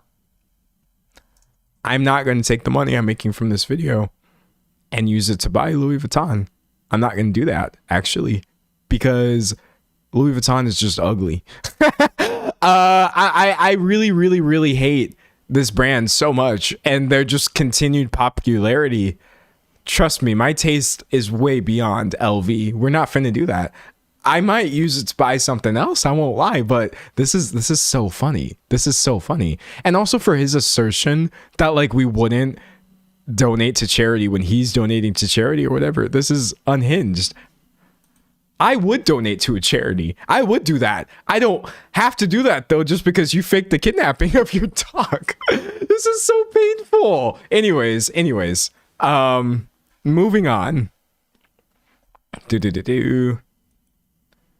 Oh, also, you know something that's really funny? Wait. I'm trying to think of how to word this without getting mean. Someone said I blinked and we're talking about bags. Don't worry, I'm moving on. I'm moving on. He's out here calling out the people who are talking about it, which is fine. But he was literally trying to force this to go viral on every single platform. Yes, I've showed you that most of this has taken place on TikTok, right? But if you were right now to go to Cyril Schreiner's Instagram, for example, like he was posting these same things on Instagram where he has 159,000 likes. I don't even know how many views this would be. 15,000 comments. Look at all these broken heart Oh, my bad. Look at all these broken heart emojis, etc. He was doing this very same thing on YouTube. Cyril, Shriner. He was really trying to get a bag. So I think what you're getting right now of him saying like, oh, boohoo, boohoo. What is this? Oh God, it's the commentary YouTubers who have beaten me to it. Anyways, he's projecting. Someone said I don't have TikTok. I saw it on Instagram. Exactly. And someone said, is it still up? Everything is still up. I literally thought when this was happening and he announced that he was that he had faked everything, I thought I was going to have to go and download all of these TikToks, which I did. I have them on my computer. That's how I know we got 27 full minutes of content of this. But like, he has so little remorse, he didn't even bother taking down the videos, probably because they're still getting views. This is awful. Someone said, how much does this even make him earn? Was it worth it? In the short term, no, definitely not. Anyways, going back. Someone said it's an actual news channel. Oh my God. Did I just call it a news channel, a commentary channel? Oh, they have like 1 million subscribers. As you see, influencer brain rot comes in all forms. Sometimes I forget that the news exists and that not everybody talking about things is a commentary YouTuber. But at least, you know, I can't even defend this. I thought this was a commentary channel. But you know what? I didn't fake the kidnapping of my dog for views. So moving on. So he's continuing to say everybody's just talking about this because they want to buy Louis Vuitton bags. And he's saying, I'm not a bad person. Those of you who have known me for years, you've seen it. All the people I've met in my life, the people I've worked with, you know I'm not a bad person. I never wanted to hurt you or anything. It's not like I have a bad heart. We'll just leave it at that. And that's it. He says, we're not going to bring up all the things I've already shared or helped people with over the years since 2016. I think he did just bring it up, but he says the damage is done. I apologized. I even offered to listen to people. Nobody wants to work with me anymore. They're spitting on me everywhere. Well, that's just life. C'est la vie, right? I don't know French, but he's saying c'est la vie. He also said, et voilà, a lot. Does that just mean, and that's all? There was a lot of c'est la vie and et voilà. I'm probably saying that wrong, but I was like, brother, this is so funny to someone who doesn't know what's happening, but I was picking up the gist. There was a lot of angst buried in those phrases. Anyways, yeah, that's about it. So that was the crash out. Now, as for this, he did also post on his, he posted on his Instagram that he was donating the money that he did make from these TikTok videos to charity. Not like that actually makes it better. Someone said, say la lie. Yeah, no, for sure. He definitely wanted to buy LV with the bag he made with the videos. Yeah, no, he's giving, everything about this is giving levels of projection that are just unreal to me. Not real, dude. Anytime I say dude, I feel like Curtis Connor. Like, this is just not real, dude. Like, who fakes the kidnapping of their dog, dude? Like, who does? Sorry, I'm not making fun of Curtis. It's just the word dude now squarely belongs to him in my mind. So examples of how people were reacting to this, ones that I don't have to rely on poor translation for. Someone said et voilà is a sort of filler, like. Oh, nice. Okay, that makes sense. So people are saying, like, I knew this seemed sus.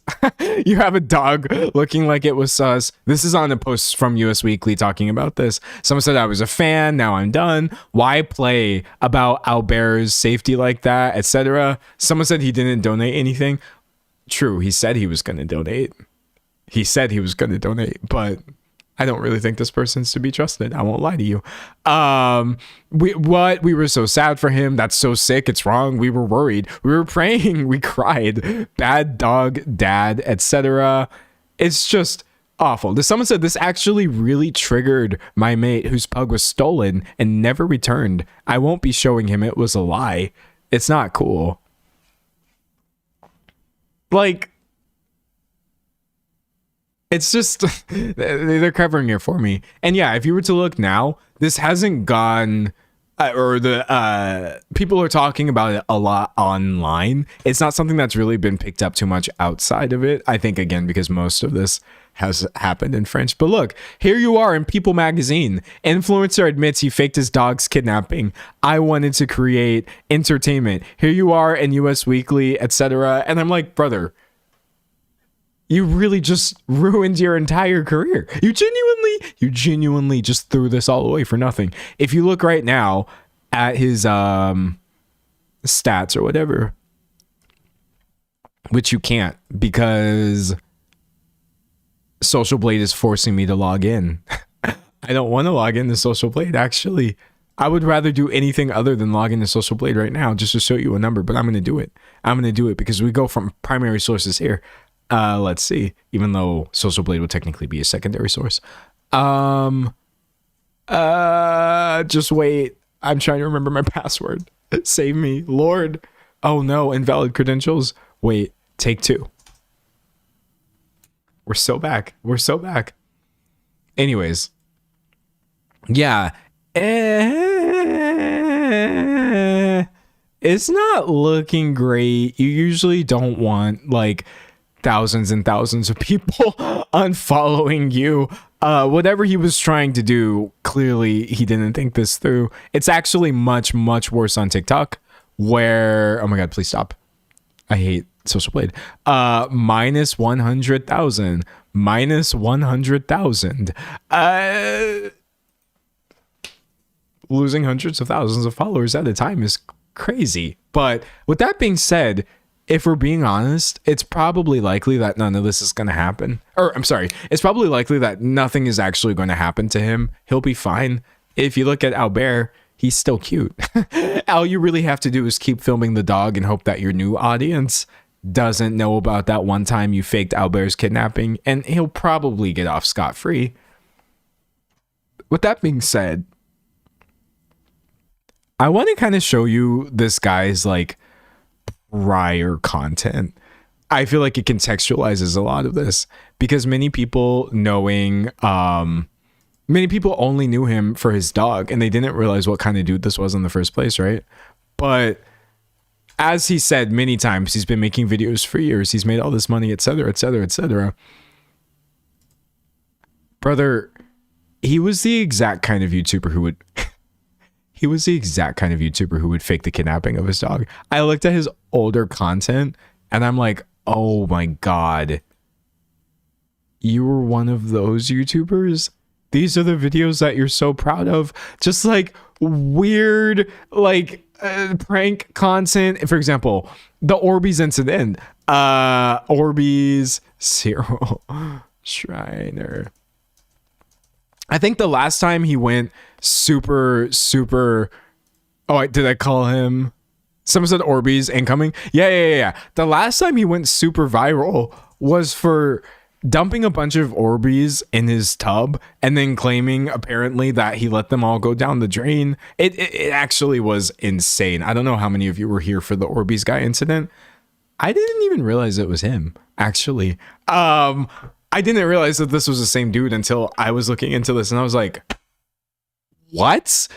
Someone said that was him. Dude, it's literally him.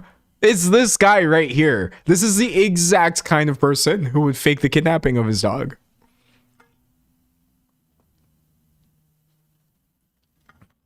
That was the plot twist. I had 2 ways of going about this video.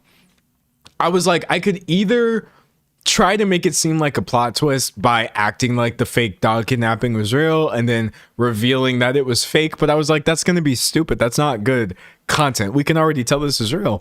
But I still want there to be a feeling of a plot twist here. The plot twist for me was that it's just the French Orbeez dude who flooded his bathroom and actually claims that it went beyond that and messed up the plumbing around his building, etc.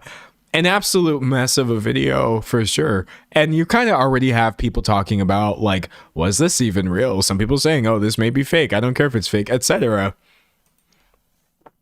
No wonder. Someone said, please watch the Orbeez video. Oh, I've watched it. Trust me, I did.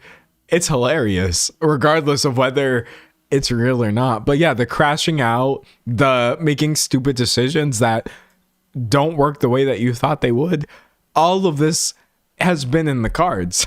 It's been in the cards from jump. Who else would do this? Anyways, someone said how inconsiderate of him. It's deeply inconsiderate. That's the thing. Whether he faked it or not, why are you doing this in the first place? For content. He said several times, oh, I never thought about the people that I could be hurting by doing this, etc. I just thought it would be funny. And yeah, the Orbeez incident was funny, but not much has changed seemingly. Just because you got a dog doesn't make you a great person.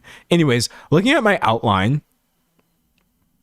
someone said we should watch that video now. No, I will leave that to you to watch. It's very funny, but it's also kind of gross. I rewatched it today and I was like, oh, I forgot that it was actually really gross in parts, because plumbing issues are not cute, buddy. They're not cute. All right, so going over my outline, we talked about who the heck was Albert the Pug? Who was Cyril? The announcement of Albert's kidnapping, how this is going viral on Instagram, viral all over the place. He claims people, essentially stole him. This was just one of like 7 or 8 previous kidnapping or break-in attempts. His 72-hour update where he's essentially like, we're still looking, I believe in it. His 5-day update where he's like, stop not believing me, how dare you? Then he finds Albert, threatens to sue everybody who was harassing him or even implying that this was fake. Then he comes out and says, actually, I'm just kidding. It was fake. And I tried to make it look fake. I don't know why anybody even believed me in the first place.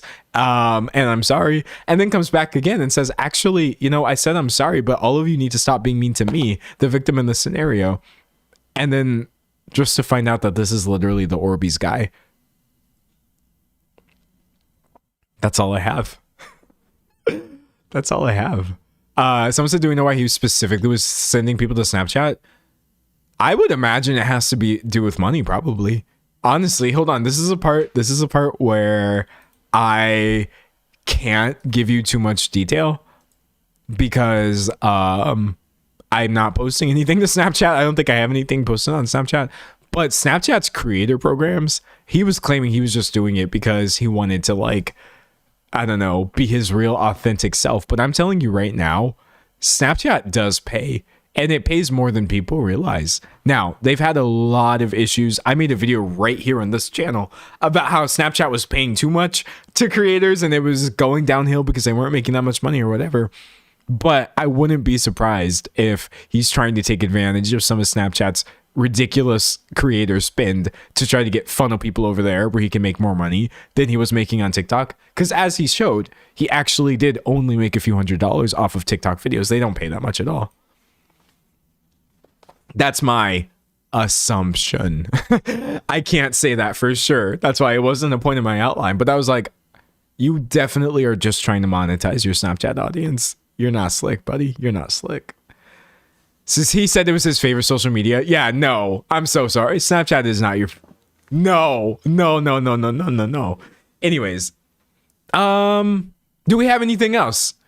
Anything else we want to go over before I close it? I think I covered. Also, if there's anyone here who is French or knows French or is Québécois, I apologize. I am sorry. I think being an American who doesn't know how to pronounce anything or say anything isn't cute. And I try not to be that guy. But I did my best. I did my best with my whack translations. Someone said B. Is that my grade? Because that's a passing grade. That's a passing grade. If you give me a B on my French and my translations in this video, I'll take it. I'm okay with that. I'll take a B. I did good. Thank you. And yeah, my final thing, any problems you have with this video, I accept them. I know I wasn't perfect about this at all, but let's go ahead and B+ at worst. Thank you. Let's record an outro. I'm going to move on to my next topic, but I need to record an outro so I can edit this later and everyone can watch it tomorrow. So everyone say bye to YouTube. I'm going to start using some language where it sounds like I'm ending the stream. I'm not ending the stream. I'm just recording an outro. Anyways, anyway, hopefully you never have to think about Cyril Schreiner again. I will continue thinking about Albert the Pug because he was very cute. But yeah, I actually recorded this video live right here on YouTube where I stream quite frequently, Tuesdays, Thursdays, and Saturdays at 12 p.m. Eastern time. Unless I don't, in which case I've just decided to, I don't know, probably sleep, go to bed. I don't know. It's on you, not me. But yeah, hopefully I see you in the next video or stream. And if I don't, it actually doesn't matter at all. Okay, bye. All right. Bet. Stop recording. Yes. Okay, we're doing good. We're doing good. That was a decent topic. I was almost on time. We haven't had too many what's the word I'm looking for? Technical issues thus far. Let me drink some more water though. I'm excited.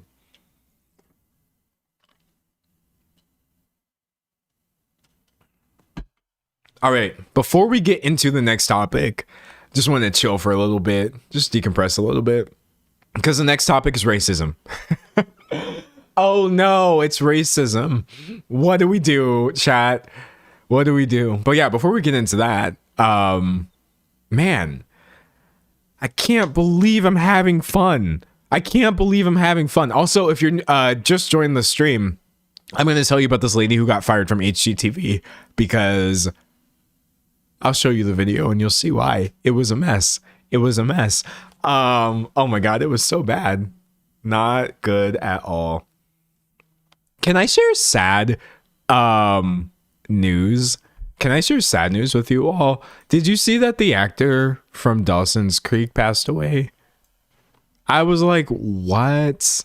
No. Here he is. James Van Der Beek has died very recently at 48. It was more cancer news, dude. No. Awful. I felt so bad hearing about this for his family. I know he left a family behind. Obviously, all the people who knew him, I just felt sad about it. Very unfortunate. Someone said shocking he was so young. Yeah, no, it is. Look, obviously, we don't want anybody to die in general, but 48 is just so extreme and unfortunate. Definitely have more life ahead of you usually, but what can you do? That being said, whatever is going on, whatever thinks it's happening right now, needs to stop happening. Okay? Random iconic people, like, what I'm getting at here is there is always a period during the year where you just start getting a bunch of news like this back to back to back, and it's almost starting to seem like that's happening right now. I don't accept this. I actually don't accept any more of this random news. I really hope everyone is fine. That's what I want. That's what I want, for everyone to be fine. There's always periods during the year where it just seems like you get these back-to-back passings, and I'm like, what is happening? It's very unfortunate. Very unfortunate. But yeah, no, I just have nothing but respect for his family, who I hope will be fine for sure. Anyways, someone said, what's crack-a-lack in chat? Oh, you walked into us mourning an actual death briefly, but it's okay. It's fine. Someone said first Catherine O'Hara and now James Van Der Beek. That's what I'm getting at. Just like, what? And also, if I'm not mistaken, hold on, since we're already here talking about sad things, I believe that in Catherine O'Hara's case, was it not also like a form of cancer? They had acknowledged it. Yeah, Catherine O'Hara died from a pulmonary embolism. Cancer was the underlying cause.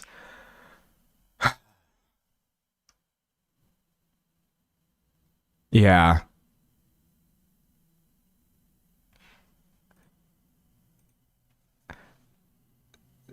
Like, I'm not talking about Catherine O'Hara or Van Der Beek or anything like this, but I'm just saying to all of you in general, like, screenings are really important. You can't overstate how important cancer screenings are, just in general, disconnected from these things. Because I think the thing is, like, it can happen when you're so young. You know what I mean? It doesn't matter how old you are. 48, you know, things like this, like, screenings are just really important. Anyways, Someone said my mother passed away from breast cancer in September. I hate cancer. F cancer. I'm effing angry at it.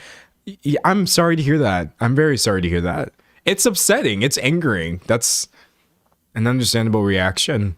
It really is. Reading chat. Reading chat. Someone said I'm not American, but isn't that crazy expensive for you? Oof. I mean, I don't even want to think about the healthcare component of it because then again, that's how you get into just the anger. Someone said I thought you meant movie screenings since we're talking about actors. No, in this case, I am referring to cancer screenings, health screenings, checkups and things like that. Someone said doctor's appointments make me so anxious. Oh, that's tricky though. God, that is tricky. Pushing through one form of like mental unrest to try to get to some sort of physical health is not easy. But like I will say too, it's so much easier to fight what you know though. It's so much easier to fight what you know. Much easier to fight what you know than what you don't know. So, by going and getting this information, you're kind of giving yourself more power against the anxiety. It doesn't matter what they tell you. You can work with that, but you can't work with what you don't know essentially. But yeah, no, I get a lot of anxiety over like appointments and calls and things like that as well. And it's really unfortunate, but you got to do what you got to do.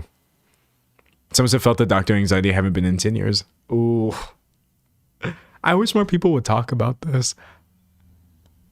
That's a real thing. It hasn't been 10 years since I've gone. Actually, one of my major, like, what's the word I'm looking for? Resolutions this year was to stay on top of my health. But there have been massive periods where I have ignored health issues in my own body because I didn't want to go. And it sounds bad. It is bad, but it was just another form of being unhealthy. God. Someone said dentist anxiety is worse.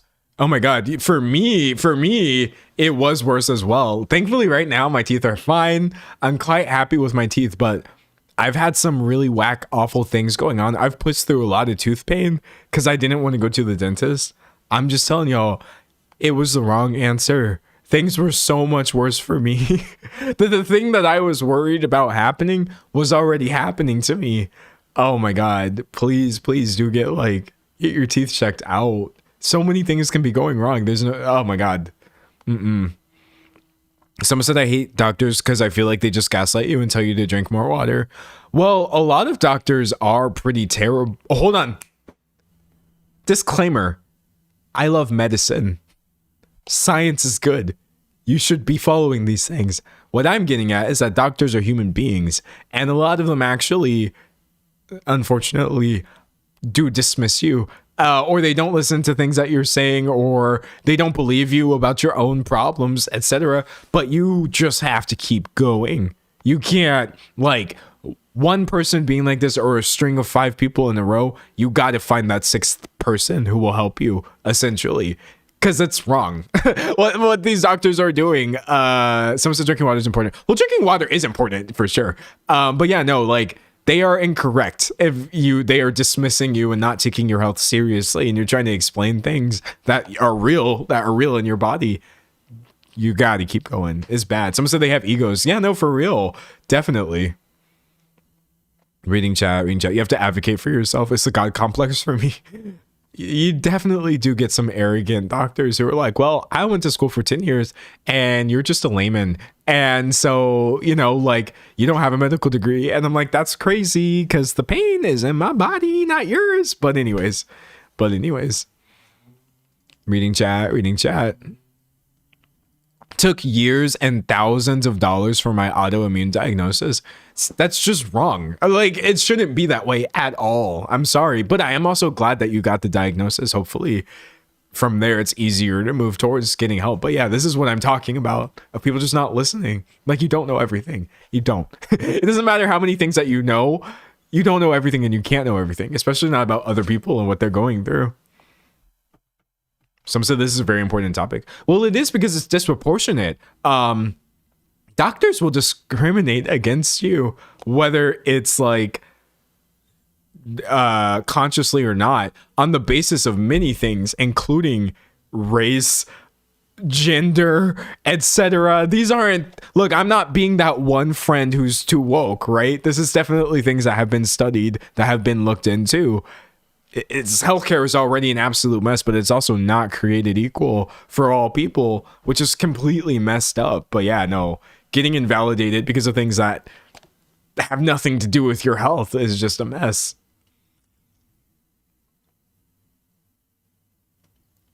Someone said the misogyny in the medical field is insane. I would imagine. So I've seen.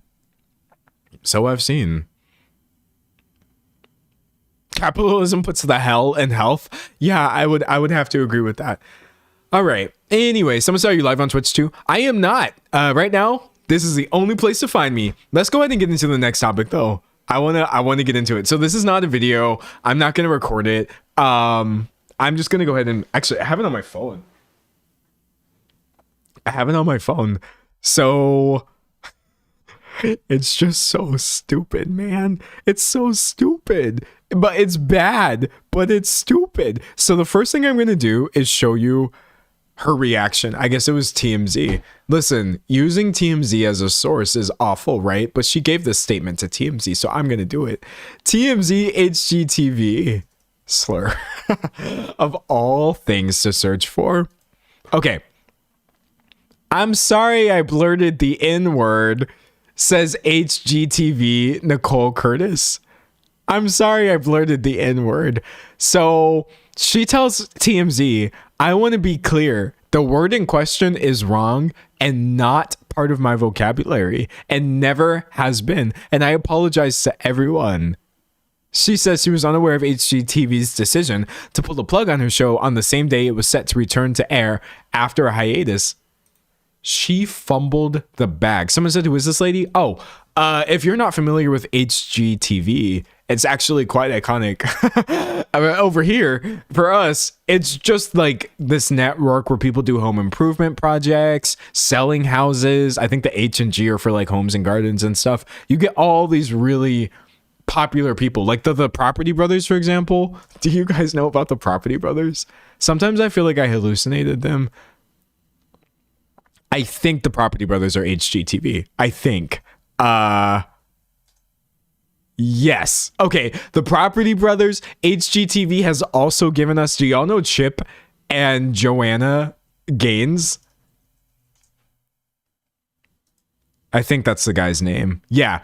They are also kind of hilarious, just following their personal drama. Actually, like, I wouldn't say I have an obsession with HGTV, but I definitely have a consistent interest. It's not a real network, bro. Like, the things that happen and the people who get HGTV shows are not real, essentially. But anyways, going into this. So here's the video in question, okay? I'm going to have to try to mute this. Now, hold on. This is really scary, because if I play the slur unedited, YouTube's finna be like, oh, nah, that stream, So I'm gonna try to remember where she said it and then mute it. But here this is.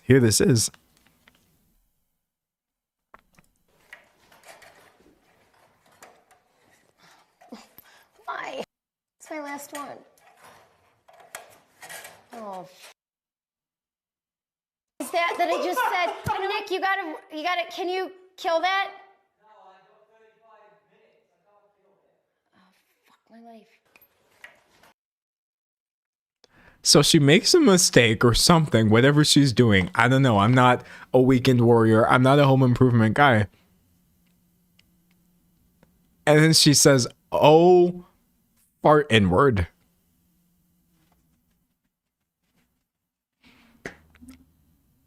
I don't think I've ever heard. Okay, I've definitely heard my fair share of hard R's in my life, my little 27 years here on this planet. I don't think I've ever heard someone casually just be like, oh, fart N-word with the hard R.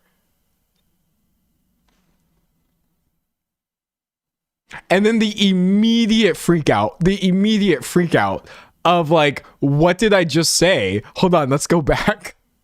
Let's go back. This is so good. What the fuck is that I just said? Nick, you gotta, can you kill that? No, I got 35 minutes. I can't kill it. Oh, fuck my life.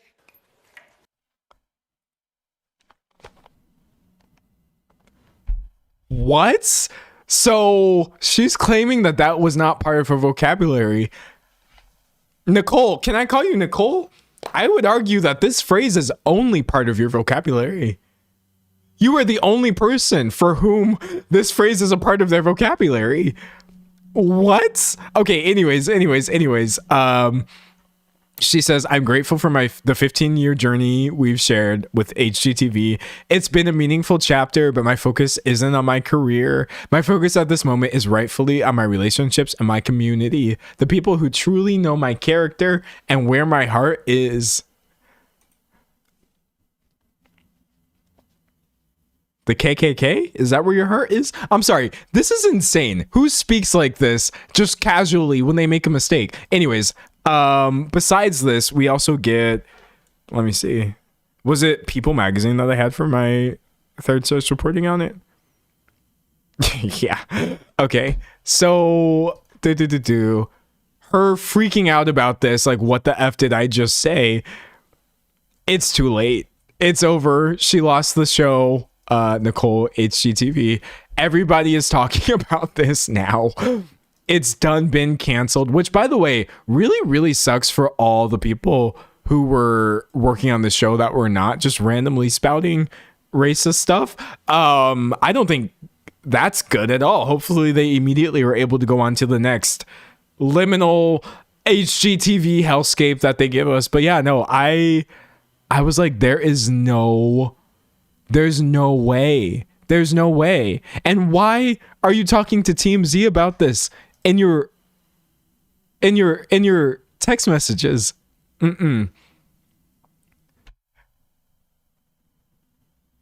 She says, as discussed, I'm a mom and I was doing mom things all day and unplugged.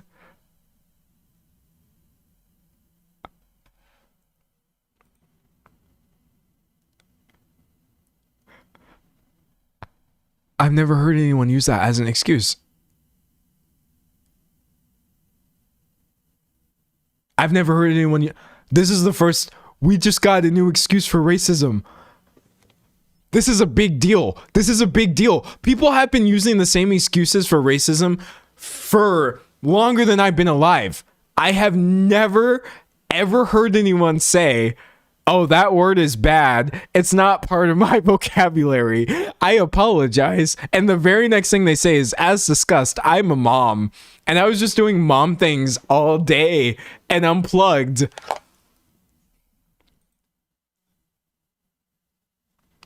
Incredible. Incredible. Absolutely amazing. This is so funny. It's not funny at all. It's not funny at all. I have to like shift into a place where I ignore how nasty it is that people just go around saying things like this when they think nobody's recording. But when I turn that part of my brain off, this is hilarious, brother. Anyways, the reason I'm not turning this into a video is because that's literally it. There's no more story. There's no more story. There's more to this, but my family comes first. I need to be mom right now more than anything. Nicole, what more to this is there? I'm confused by this idea. I will take it. I'm purposely not making a video because there is no more to this. I will take the time to be, as I've always been with you, transparent, honest. TMZ called. I just turned my phone on after being at school. I said this briefly, but there's more. It's a no from me, dog. It's an absolute no. But yeah, you just threw away the easiest job ever. She was on like 15 seasons of her show. She probably could have kept getting renewed until the afterlife. She could have been recording these things from heaven. Well, from somewhere. And instead, you really had to throw it all away over fart N-word. A phrase I was so much happier before I had ever heard. Someone said slur Mad Libs. It's very much giving slur Mad Libs. Like, what?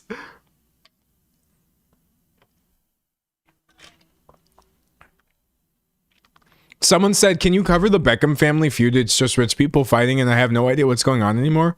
Oh, we can talk about that. I don't, someone said maybe you can apologize to the community you insulted. Oh yeah. I didn't even see that. She didn't say anything about the black community, etc. because she don't care. She don't care. Anyways, let's talk about the Beckhams for a second. Y'all, I tried. Oh, that's the wrong one. It's Brooklyn, right? I tried. I tried so hard to find some sort of video angle for this, but I don't know. I don't know what to say. I literally do not know what to say about this Brooklyn Beckham family feud thing. For those of you who don't know, there's this like celebrity couple. It would be, is it David Beckham? David Beckham, right? And Victoria. Okay, great. Whatever. Yes. So they're a celebrity couple. She was one of the Spice Girls, which is amazing. He was like a celebrity soccer player. And people were already interested in their lives because, you know, famous people doing famous things. But I guess their son has recently married somebody or had a ceremony for his wedding to one Nicola Peltz, who is apparently like, and I'm being so for real right now, a billionaire heiress. So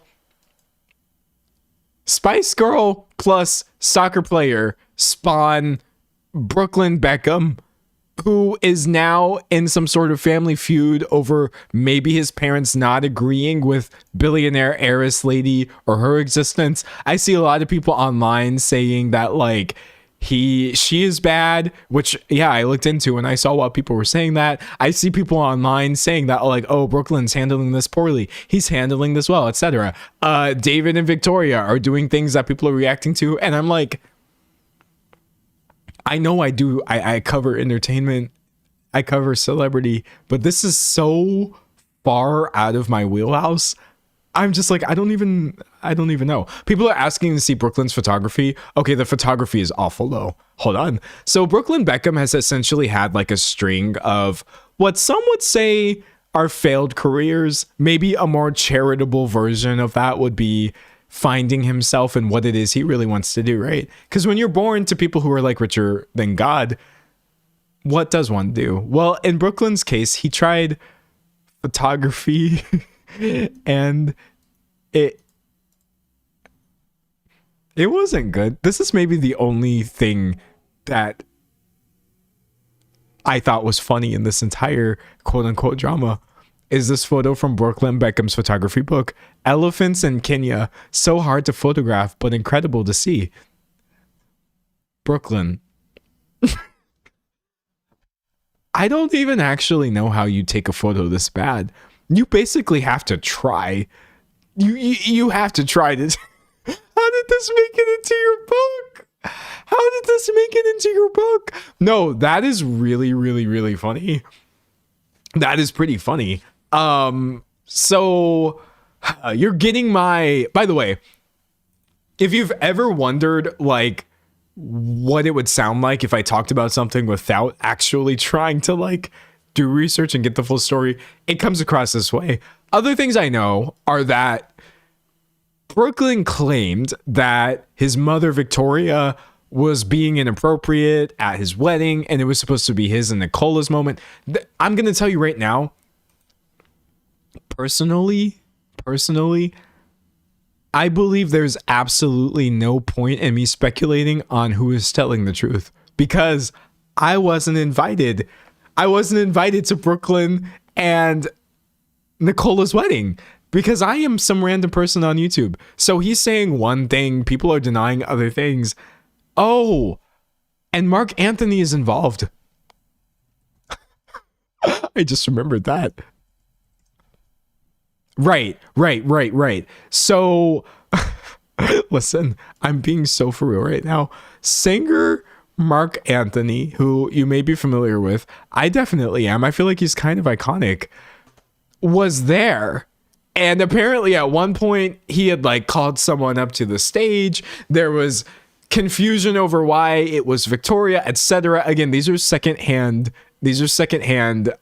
experiences, so I'm not going to get into this, but yeah, you've got that element of like, what does Mark Anthony believe about this? Mark Anthony says the way the Beckham feud has played out is hardly the truth. And then you've also got the fact that like neither of his parents is actually coming out and saying anything. They keep like dropping these statements to the press, and dude, it's a mess. I gave up.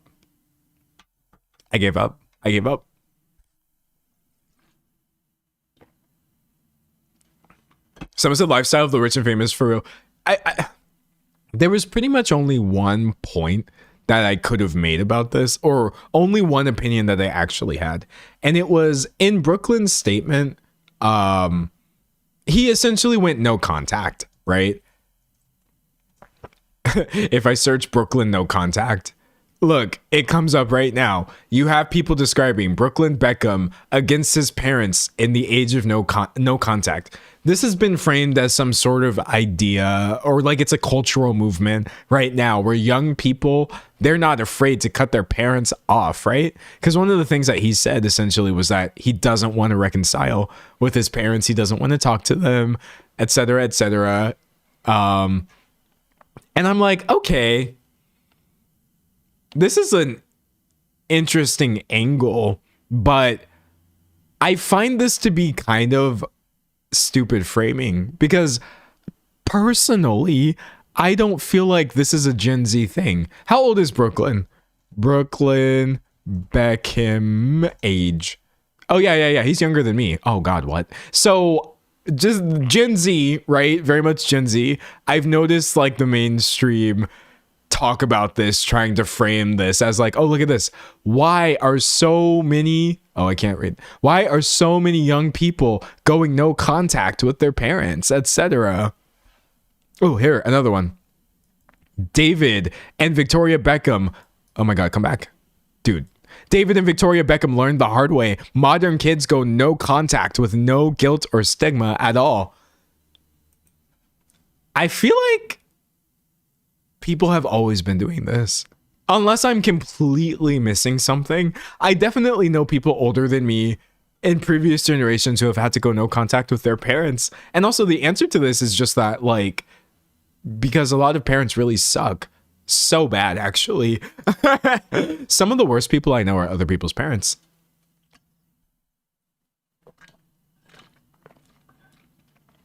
I need more water. Some of the worst, most awful, terrible human beings I have ever met in my entire life were other people's parents. I'm like, you have that in your life? How did you even come from that? How did you wind up not being a horrible person? I'm so proud of you. Just because you're somebody's parents does not actually mean you a good person. And so I guess like because we say that now, people are saying, oh, young people speak up about this or whatever. I think it's more so just that like maybe older people were less willing to say it. Maybe you didn't want to seem disrespectful, and so you wouldn't come right out and say, oh yeah, your parents suck. I agree with you that they're bad and you're a good person for not speaking to them anymore. But like, parents have always been whack. Some of them. Some of us get luckier than others in the parental gotcha. But yeah, no, like, is this really a Gen Z thing? Or is this the kind of thing where people are trying to take normal human behavior and frame it as something that young people are doing just so you can get these articles about it? That's what I didn't know.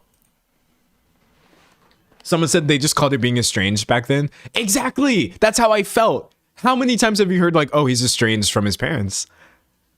Their estranged son. This has always been a thing. No contact is just the new version of it.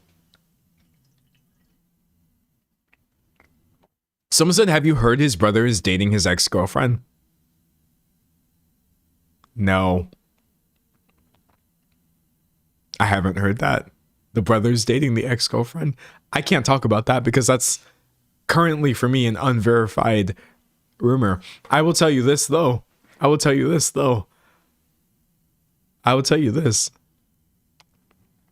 I would never do that. I could never do that. But also, not just for the normal reasons. My siblings are all 6 years younger than me or more. So I double would never do that because anybody that my siblings have ever dated are children. But why would you date your brother's ex? That's very odd. I'm not saying that that's real. I'm not saying that you could be right or you could be wrong. I'm not sure because I haven't looked it up. Just in general, the idea of this is very, very off-putting to me. That's strange. Someone said the Gen Z stare is real. You know what? I agree with that. Hold on. You're onto something. So I believe that most things that people say generations do are not real. But there's two things that I absolutely believe in. There are two things that I believe are real. The Gen Z stare and the millennial pause. Do y'all know what the millennial pause is? Because it's so funny. It's so funny. Okay, I don't want the AI results for this. I'm pulling this from Reddit. I don't know why Taylor's here. Oh, wait. Is there a Wikipedia page for this? Yes. Okay, great. I want to talk to you all about the millennial pause and the Gen Z stare. So we can start with, I guess, the Gen Z stare. Let's let New York Times explain it to us, even though I really don't like the New York stare. The New York stare. I don't like the New York Times. Archive.is. Someone said the millennial pause is definitely real. It definitely is. So maybe I have bought into the Kool-Aid and maybe I have been convinced via a psyop that like this is real. But I do sort of feel like Gen Z is likely to just kind of like process. They're just likely to process things. I do this for sure. I don't know. If you ask me a question and I'm trying to figure out where you're coming from, then again, this is tricky because I'm also neurodivergent. But if you ask me a question and I'm trying to figure out where you're coming from, or if like I'm actively being hate crimed, or like how quickly I can get out. Like sometimes I just be looking at people waiting for either them to rephrase what they're saying or for my brain to come up with an appropriate response before I start saying any kind of filler word. And that's essentially what people are saying it is. I experienced it as a retail worker. That's the main thing I remember. Actually, is a gas station clerk a retail worker? I guess I can't say I worked retail but I was selling things to people. Someone said it's a psyop. Listen, I know that it's a psyop. I know that it is for sure. It's something that everyone does. It's not a generational thing to just like need a minute to respond. But there's a way to do it. There's a way that I feel like just conveys such, maybe it's just I'm projecting. I project, but I relate. I really do.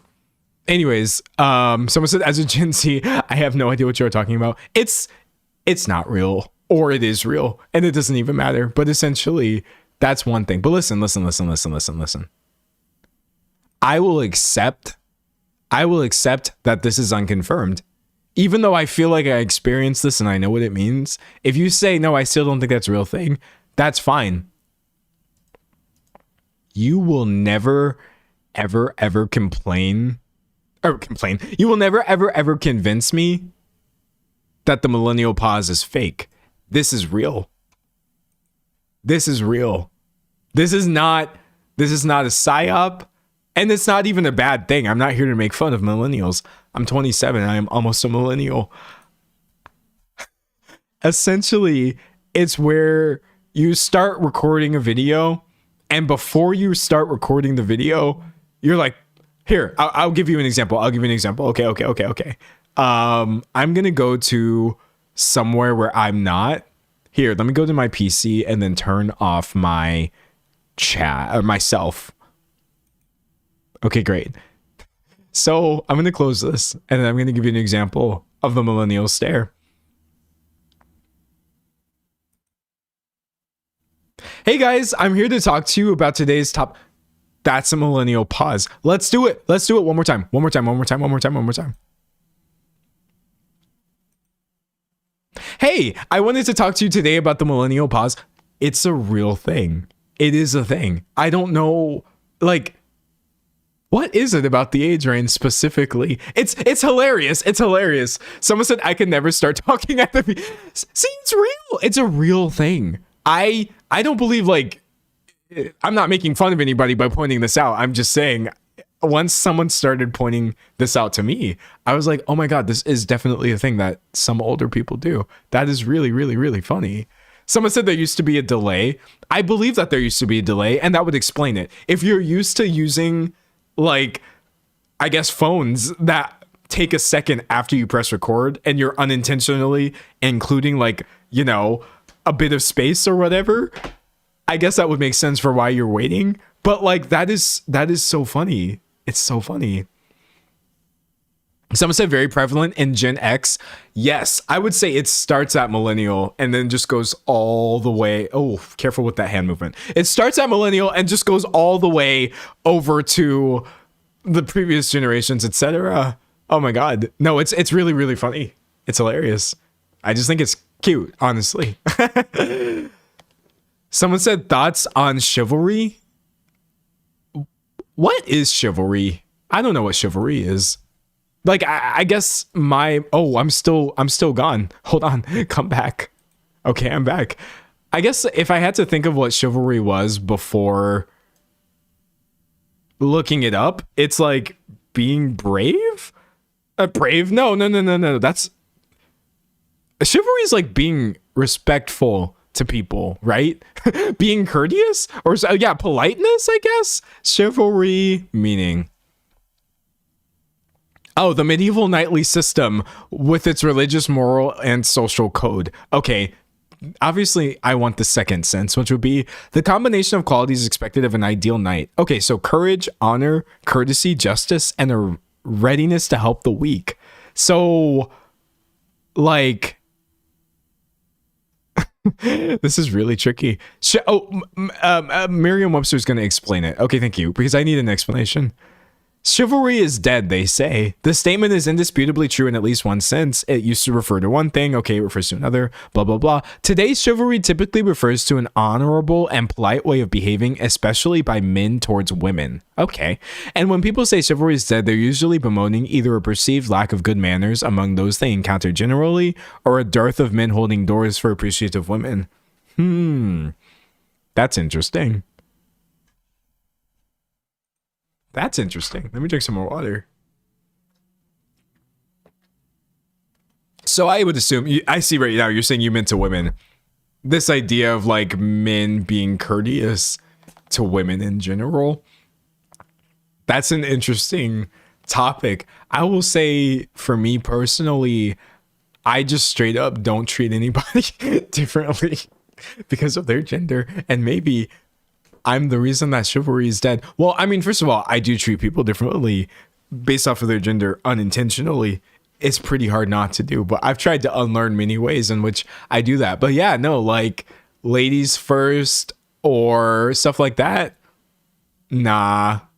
If I got here first, I got here first. I'll hold the door open for you, just as I would for anybody. I think in general, I tend to try to be chivalrous towards everyone, if I'm not mistaken. Like, if I'm walking out the door and somebody's trying to walk out behind me, I would hold the door open whether you're a bro or not. I feel like everyone's a bro. But yeah, no, I guess this idea of, like, being extra nice to people or whatever for reasons, any reason, I don't do it. I don't do it. Also, I'm going to be honest with you.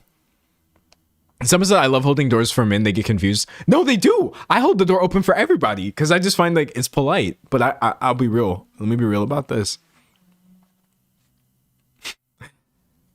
And this might sound kind of harsh or like I'm kind of off base or whatever. On some level, you should be glad chivalry is dead because you don't want a bunch of men pretending to be nice to you. Let me tell you.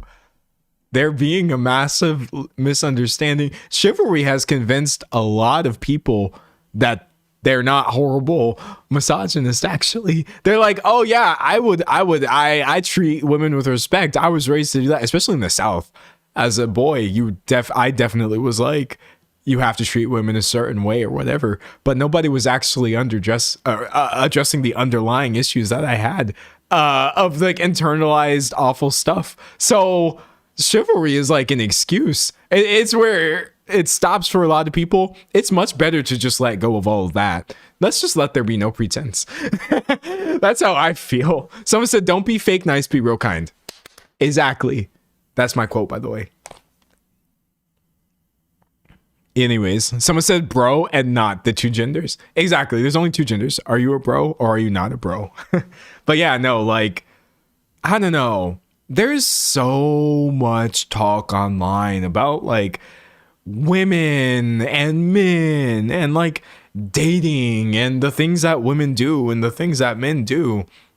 And the thing about me is that I do not date women or men or anyone. And therefore, I don't really have to worry about most of these things. But I feel like so much of this is like, well, I'm on the outside, but from the outside, it seems kind of overblown to me. Like all this idea about like, oh, who's going to pay for the date? I got asked about this earlier. What do you think about splitting the bill?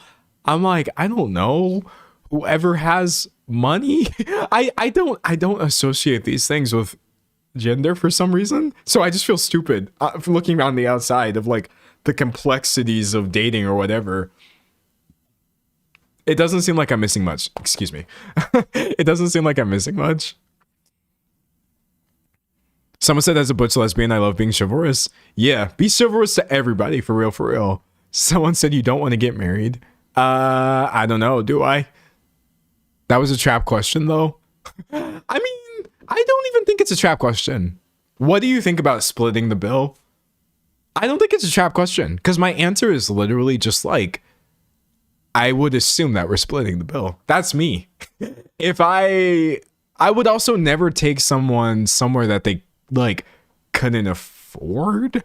I think that would be really, really, really weird to do, especially when somebody may be in like a different financial scenario than you are. But you know what? I never have to worry about that because I'm not having to gauge the individual scenarios that everybody's in, because I'm not looking to date anybody. I'm not doing it.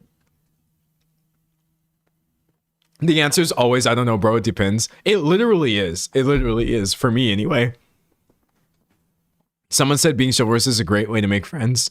Yeah, I mean, like, just be kind to people. Don't be fake nice. Be real kind. Someone said always split the bill unless someone is rich. True. I mean, yeah. If it's not even going to affect somebody. If you're the kind of person who's like, oh, this meal was like $200, I can cover it easy. I'd be like, okay, then do that. Take advantage of your rich friends. You should do that for sure.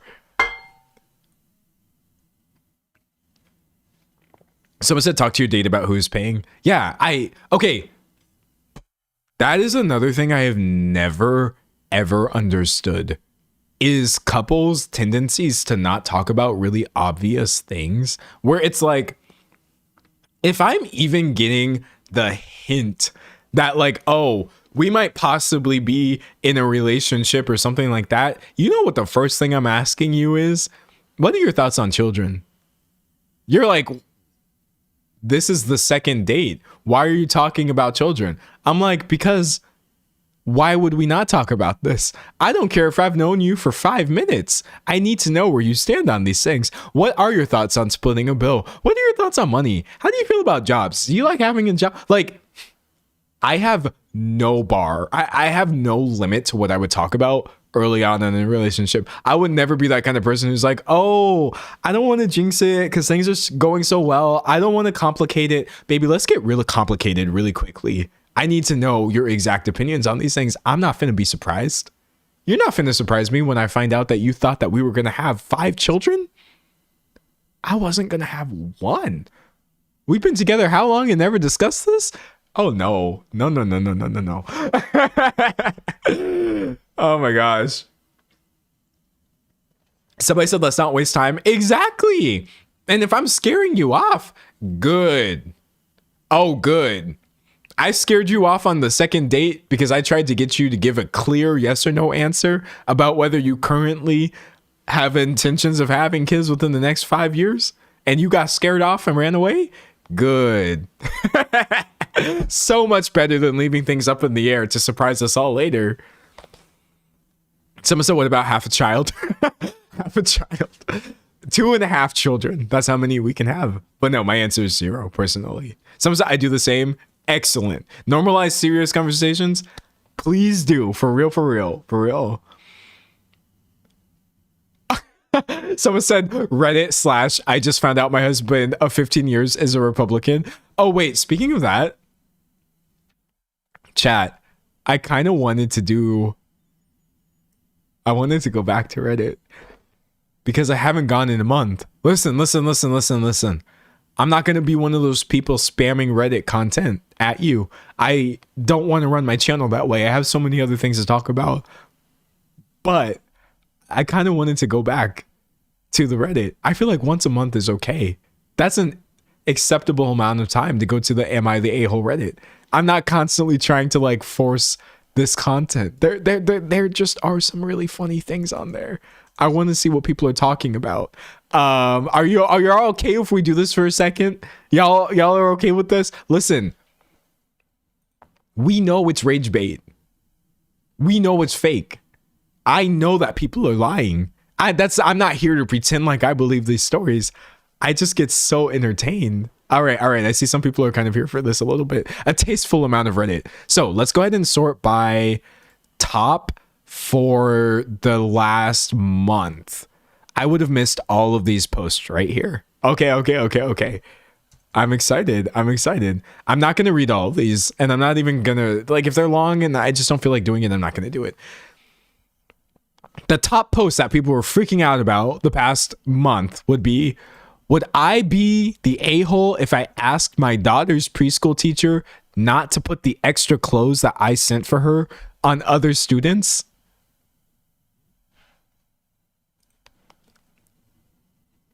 We're starting off strong. Hold on. Sit down with me, Reddit user. I'm going to repeat your question back to you. Would you be the a-hole if you asked your daughter's preschool teacher not to take your daughter's clothes that belong to your daughter and just randomly give them to other students? What do you think? It's so funny how like the top rated questions on these subreddits are literally obviously things that everybody's just going to be like, no, you're not the a-hole. No, what? That's so weird. It's inappropriate. This is why I don't even be on the subreddit more than once a month. This is so stupid. Why are you asking this question here? You already know the answer. I ain't reading this. Someone said next question. Thank you. Next question. Am I the a-hole for leaving because my sister-in-law hid my shoes to keep me from taking walks? What?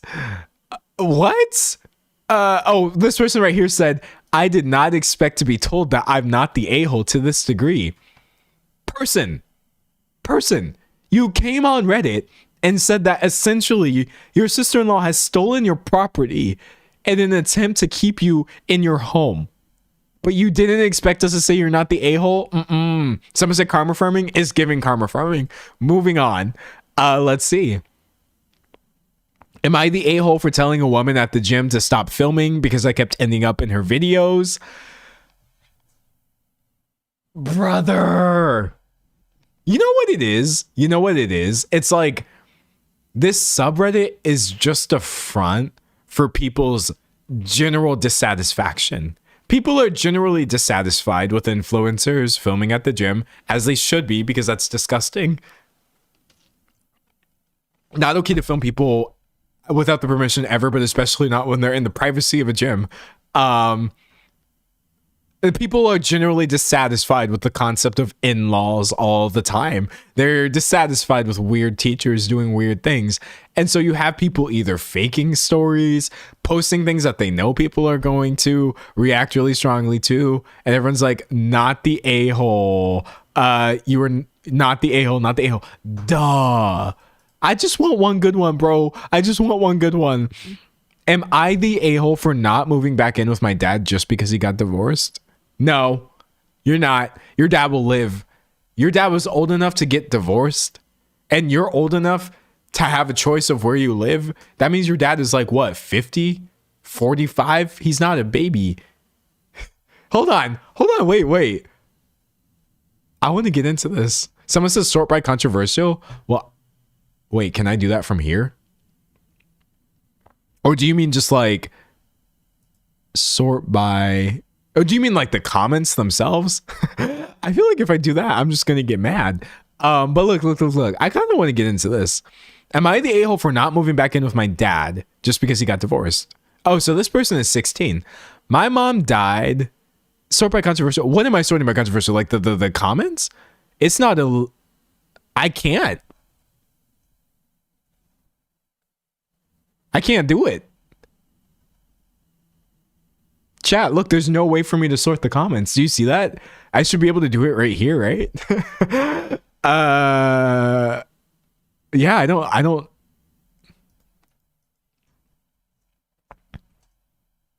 Prove your humanity. Bus? I think that's a bus.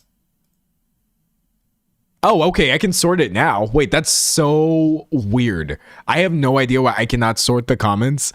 Not in incognito, but I can when I'm in incognito. Wait, you can filter the post, you're saying? How? Okay, let me go back. Because maybe it was just because I was signed in. So if I go to sort... Like, chat, you have to tell me how to do this because I don't know. How do you sort by controversial? Reddit, sort, posts, by. If I can do that, then I can save a lot of time.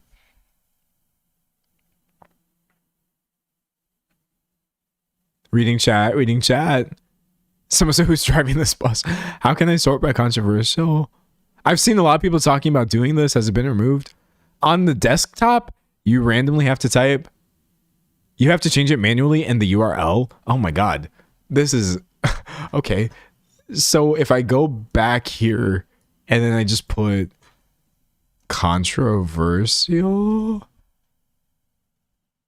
Oh, I think it worked. Maybe. Oh my God, it worked. It worked. All of these posts have like hella comments, but no likes. Nobody has upvoted any of this. Okay. Y'all are goated. I think I just sorted these posts by controversial. I think. Or is this just... Yeah, no, I did. Okay, great. Congratulations. We figured it out. All right, so I'm going to go back there in a second, but I still want to go over this dad one. I had no idea that you could do that. Whoa, where did my window go? Come back. Man, this is why nobody likes Windows 11. Anyways. Thank you, chat. I had no idea we could do that. Someone said you're practically a computer scientist. I know. It's giving CS major. It's giving STEM major. Okay, I need to stop. I'm so annoying. Am I the a-hole for not moving back in with my dad just because he got divorced? My mom died when I, 16-year-old girl, was a baby. My aunt, my mom's sister, stepped in and became like a second mom to me. When I was 8, she moved for work, so I went from seeing her every day to her flying me out 1 to 2 times a month, plus 1 week of winter break, spring break, 50-50 over the summer. Okay. When I was 12, my dad married Judy and they kept saying she was my new mom and I don't need to keep visiting my aunt because I have Judy. You know what? I almost believe this was written by a 16-year-old. I usually when people are like, oh, I'm this age or whatever, it's like just AI. But there's something so adolescent about this wording of when I was 12, my dad married Judy and they kept saying she was my new mom and I don't need to keep visiting my aunt because I have Judy. He also gave my room to Judy's kids since it was bigger and I refused to share and told my aunt that they decided I couldn't fly alone. So she either had to fly out to get me or drive all day there and back. Okay. I stayed with my aunt a few months after my dad married Judy because it was obvious he cared about his new family more than me.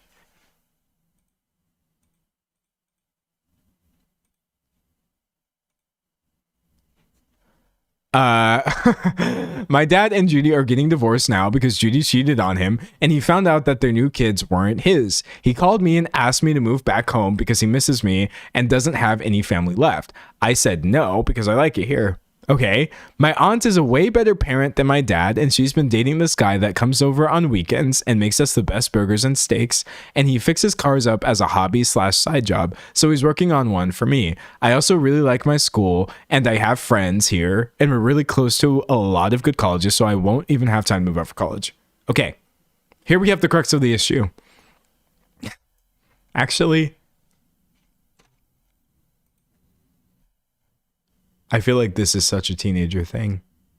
When you have teenagers talking at you, young people talking at you, and you're just waiting for them to get to the point. And you're like, child, baby, I care about what you're saying, but I don't understand why we're 5 paragraphs into this story and I don't know why you're mad about it yet. Okay, here's the point. My dad and his side of the family are upset that I won't move back because he's my dad and he needs me, but he's the one that chose his new family over me, and them getting divorced isn't my problem to solve. I don't really plan to change my mind, but I want to know if me refusing to move back makes me an a-hole.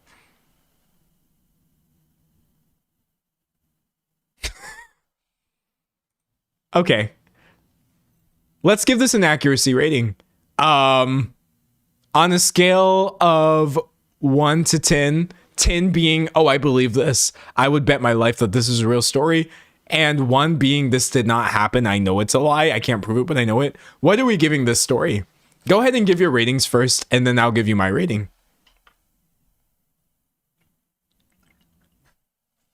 Give me your ratings first, and I'll give you my rating on whether I think this story is real or could be real, because we never know. We never know. Someone said 6, 8.5, 7, 8, 9, 7.5. Yeah, I see some 4s. Oh, you think it's maybe played up? Yeah. Okay. I was thinking 6.5. In that, like, this could be real.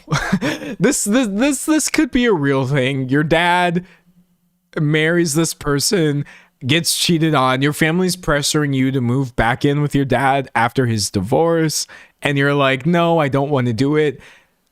Even if this is fake, I've seen things like this happen in real life. Before even checking the comments, I'm going to tell you right now, you don't have to do it. No, don't move back in with your dad. You said right here, hold on, where was the better parent thing? That was the most telling for me. Your aunt is a way better parent than your dad. Now, granted, you're also getting this very 16-year-old perspective where you're saying she's dating this guy that comes over on weekends and makes us burgers and steaks and fixes cars, and he's working on one for me. That's a very 16-year-old reason for thinking that your aunt's boyfriend is cool. But hopefully, taking this person at their word, it sounds like you're in a better scenario and you don't want to deal with the messiness that's going on in your dad's life. You don't got to do it. Don't do it. Also, it's really telling that, like, when people are like, oh, my kids don't want to talk to me, my kids don't want to hang out with me, I just got divorced and my 16-year-old will refuse to move back in with me, and I'm just like, have you considered that you suck a little bit, and that if you were nicer, you would never be somebody whose children didn't want to hang out with them? I don't know. I don't mind hanging out with my family because they don't suck. But then I have some family members that I would never hang out with because they do. So I don't know. Someone said fathers get therapy challenge. Yeah, it's very much giving, like, why is this person, why is she responsible at age 16 for managing her father's loneliness? You're not. You're really, really not. Okay. Anyway, obviously people are saying, you're not the a-hole. Even if you guys have a great relationship, it's not a child's job to regulate their parents' emotions. That's what I was saying. Not the a-hole. Ask him where he was when you needed him. Yeah, no. Wait, I like this comment. Hold on. Wait, they might be eating chat. I'd be concerned that he just wants a woman to do all the emotional, mental, physical labor in the house.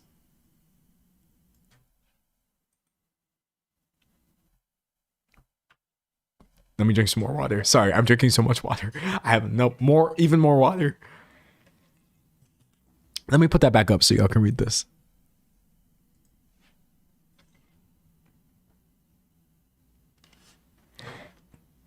Don't get sucked into doing that. You have a stable life where you are now. If your aunt wants you to stay, then stay. If he needed you so badly, he should have thought of that when he decided to deprioritize you in favor of Judy's kids. I think that this person has the right answer. My mind didn't even go there, but this person's definitely right. That's actually kind of like, listen, I'm assuming, I'm making assumptions, but that tracks. Nah, that's a no for me, dog. Stay away. Stay away. Okay, so that's enough of that, and that's enough of trying to go through this one by one. We're now going to sort by controversial and just see where are the posts that people did not like. Where are the posts that people hated? Am I the a-hole for making a hangout requirement list? What? This is such like teenager behavior. Okay, never mind. I shouldn't just blame everything silly on teenagers. But okay. When I start saying things about teenagers that might sound disparaging or whatever, it's actually just my memories of adolescence. You know, it was a long time ago. It was actually 8 years ago since the last time I had teen in my age. But like, teenagers can be kind of silly about certain things. I think most teenagers would even agree about that. And, making a hangout requirement list is definitely giving high school, even though some people never grow out of it. I write all my thoughts in my notes app, all of them. It's my private little journal, and the thought of anyone reading it is my biggest fear. I was out with one of my friends recently, and she saw me typing away in my notes app. I quickly closed out of it because I was just venting. After closing out of that note, my friend peeked her head over my phone and saw the list of notes I have. Recipes, pros versus cons, personal thoughts. Some said r/am I the angel is better. I might check that one out after. Okay, so essentially, this friend allegedly saw this note called Hangout Requirement List, which is just a brief list of rules I have regarding who I do and do not hang out with. I'm sure this isn't normal, but I don't think it makes me a bad person. Okay, so she went on and on about how I shouldn't have requirements on who I hang out with. Here's the copy page of the list. All right. I want to read this list. Let's see if this is ridiculous or not. No late night hangouts on school nights. I knew this was a child. Hangouts directly after work, excluding Friday and Saturday. No partners of friends in private hangouts. We're finally getting controversial. Also, I know the way I say the word controversial is controversial for some people. I've actually seen that feedback before. Would you believe it or not? Hold on. I guess I should technically be saying controversial. Controversial.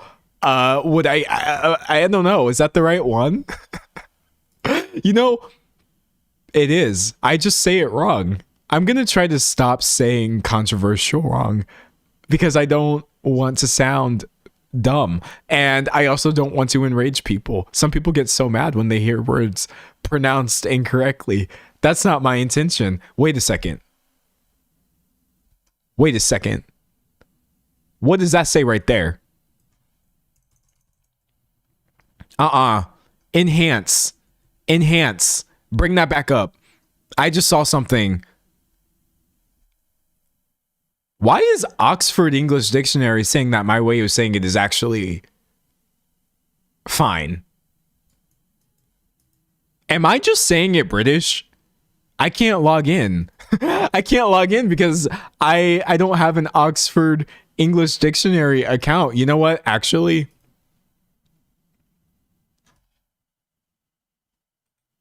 I'm such a nerd that I do have an Oxford English Dictionary account. So let me go ahead and log into this. That would be my email. I think this would probably be my password right here.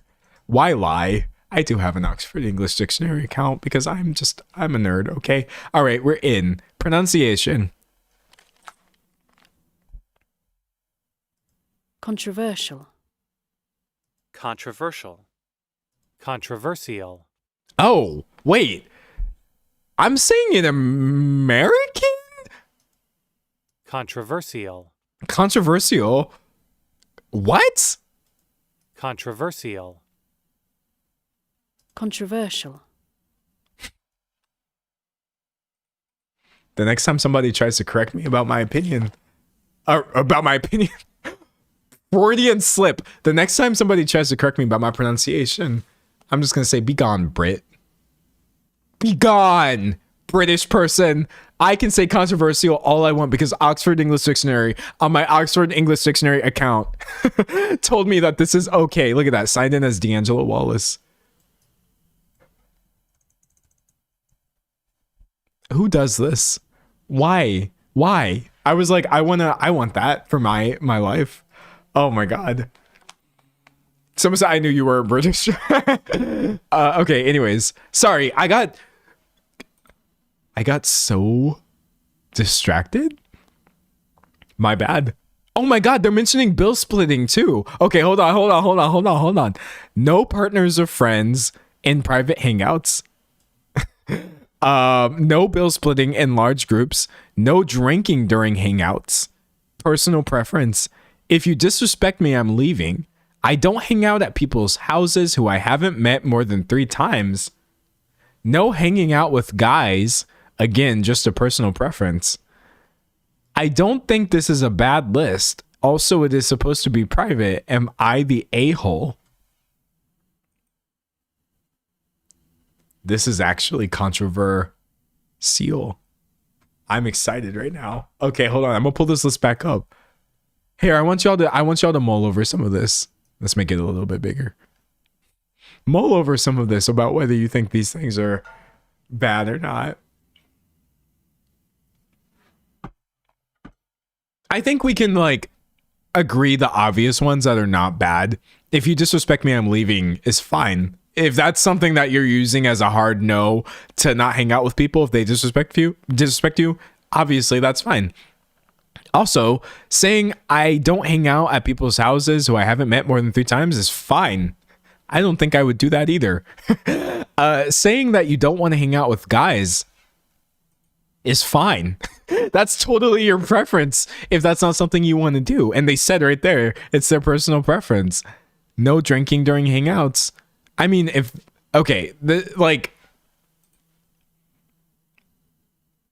you can't control other people. So if you're out and people are drinking and you're like, no, it says in my notes app, that's not the case. But it doesn't really seem like that's what's going on here. It just says personal preference, meaning they themselves would not be drinking. No bill splitting in large groups. Okay. No bill splitting in large groups.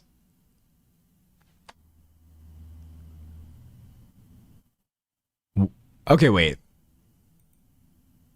Oh, wait. So are they saying everyone should just pay for their own food? If that's what they're saying, I agree. I think that's what this is saying because all the rest of this seems fairly reasonable.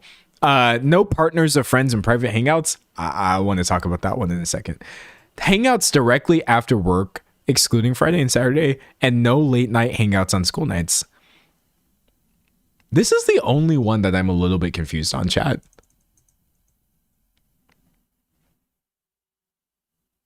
So, okay, I see the chat's a little bit... Do you think if there's like a group of 7 people, only one person should front the bill for 7 people? Because if so, there's no way. Yeah, they're saying everyone pays for themselves. Yeah, no. This is absolutely not consistent with the rest of this list. I believe this person is just saying everybody should pay for themselves. Don't just do like an even split. And I agree with that. This list isn't weird at all. This list is not weird at all. I think the only one that I could see being controversial, honestly, would be no partners or friends in private hangouts. But listen. If I invite you to something, that don't mean I invited your partner. It just doesn't. Look, you could feel however you want to feel about that. Some people get really, really strong feelings and opinions and they're like, oh my God, no, like we go together or whatever. Love that for you. I really, really do. But I value you as an independent individual who is a separate entity. I don't believe that you are two people. And I didn't ask to hang out with two people. I also believe there are so many scenarios where it's okay to bring a partner, obviously. But this was really specific. It says private hangouts. I don't want you bringing random plus ones to when I thought it was just going to be us hanging out. That's a no for me, dog. Because then I got to recalibrate my vibes. If the vibe is that it's just going to be us, I don't have to be worried about like, oh no, what if there's something weird happening? But you got all these extra weird people here. I have to reset and I have to think back about like, oh God, no, it's a no for me, dog. So that one's fine. I think this bill splitting one was worded a little like confusingly, but let's go ahead and see what the comments are saying. Oh wait, they said, guys, I was not typing out the list. I was with my friend. I was writing down school. We were studying, but yes, I write down anything I got events about ASAP because keeping it in my head sucks. So I take accountability for that. Okay. You're the a-hole for journaling in front of your friend despite being terrified someone could read it. Huh? If that was the case, you wouldn't even open the app around others. Keep whatever lists you want, but don't claim you're afraid someone will see it and then pull it out in front of them. I mean,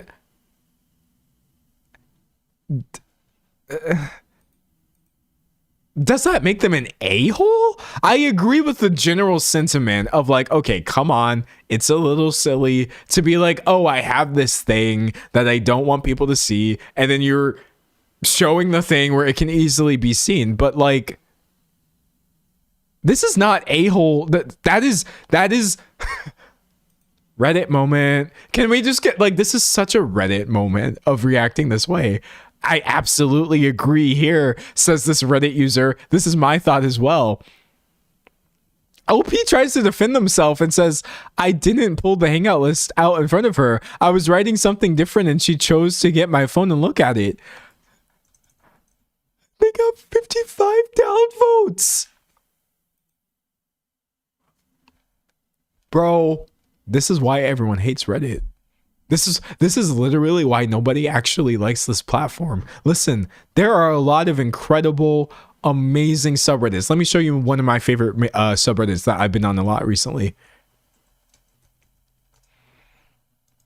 I love the Metaphor Fantasio subreddit. It's just a bunch of people just oh, that is a hair loss advertisement. Okay, that was really, really, really big.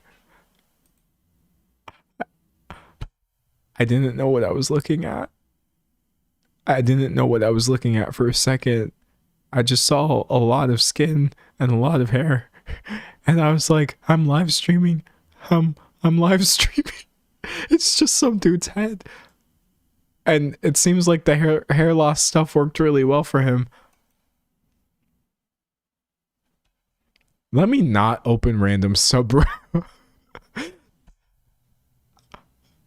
The actual terror that I tried to keep it in just in case it was actually something bad. You don't want to like draw more attention to it by freaking out. But oh, I was scared. Okay. All this to say, Reddit has a lot of people who can be really devoted to niche ideas, and I love those people. I love my little niche interest subreddits, but I hate this energy that you get on Reddit of this, like, you're the a-hole. Minus 55 downvotes for you. So it's to try being a streamer for a day. Yeah, no, it's hard. It's hard out here. Okay. This person says if it's private, and I agree it should be, maybe don't type out hangout requirements while you're supposed to be hanging out with friend. I don't think that's what this person was doing. You're the a-hole for being glued to your friend. Or sorry, you're the a-hole for being glued to your phone, writing something you don't want anybody to know about or see while hanging out with a friend. Wait or quickly make note of a keyword to jog your memory later. I've had to do this, etc., etc. What you're doing is rude. What you're doing is rude. Okay. If you read the post without context, I guess it might sound like this person was sitting down and venting about their friend in front of them. And I agree. That is a-hole behavior. It's just that this isn't what this post says. That's not even what I thought was happening, even before reading their edit. Reading comprehension. That's like why does Reddit always work this way? Okay, anyways. Someone said, what's the conflict? I don't know if it makes you an a-hole. It's weird and off-putting to me to have a list written out like this. What? Oh, I like this comment. What do you mean? It's weird and off-putting to have a list written out like this? Is it? But like, I just think that it's boundaries. I just think that it's boundaries. There is nothing weird or off-putting about someone establishing their boundaries with themselves and making sure that they know, like, if they're in a scenario and they're like, oh, hold on, this is going against that list I wrote for myself 6 months ago. That might be why I'm uncomfortable. I don't think that it is off-putting to have this written out personally. Maybe because I also have to do things like this, and not to this extent, but like my notes app has some stuff. I mean, maybe. Oh my god, that's so interesting. Everyone sucks here. She shouldn't be looking over your shoulder at what you were typing, but you were hanging out with a friend and had to immediately pull out your phone and write down something that you hate and refuse to do when hanging out with people. Nah, I'm moving on from this post. But like, I don't know. I'm sorry, chat. I know I mentioned like neurodivergence a lot, and I don't believe it's like an explanation for everything, and I don't try to project other people's like feelings or experiences, but I'm not gonna lie to you. This is just giving neurodivergent energy. Having to like make lists to remind yourself of the thoughts in your own head. This is something I have to do because I will get really overwhelmed trying to figure out, why am I freaking out? Why am I freaking out right now? It's much easier to think to yourself like, oh, I think I'm freaking out because I've already established at one point that I get uncomfortable when I'm in scenarios with new people who are invited randomly and I didn't know they were going to be there. This definitely helps some people, but like, it's okay. Moving on. Someone said, I think they talk about the literal list, not the content of the boundaries. Yeah, I don't know. We're eating good though. We're eating good. Whoever suggested, it was a bunch of people suggesting I sort these by controversial. I'm glad that you did, because this is what I actually wanted. I wanted to actually have to think about the post. I didn't want to just be like, obviously you're not the a-hole. Am I the a-hole that my coworker took this personally? Oh, you know this good. Someone said, I feel like I'm catching strays because I could see myself doing that. Same. Same. This morning, my normal commute, usually about an hour max. Wait, how long is this? Oh, it's not too bad. Turned into an almost 1 hour and 35 minutes because of rain and traffic. I was already in the car for almost an hour and had only made it to North Park, San Diego drivers plus rain and chaos. Okay. So you were late to work, essentially, I think. I texted our small work group chat, me and 3 coworkers, asking if anyone had an issue with me turning around and working from home, since I could get home faster than I could get to the office at that point. Okay, that makes sense. One coworker said she was fine with it. I vented in the chat that the traffic was ridiculous, and I said I was beyond frustrated. One coworker replied with, "It's not a snow day, lol," and later, "Yo, chill." I apologized in the group and said I was really just frustrated. She then responded with, "Yeah, totally a reason to get heated at me for a commute that you chose, but by all means work from home. No need to bring that drama here."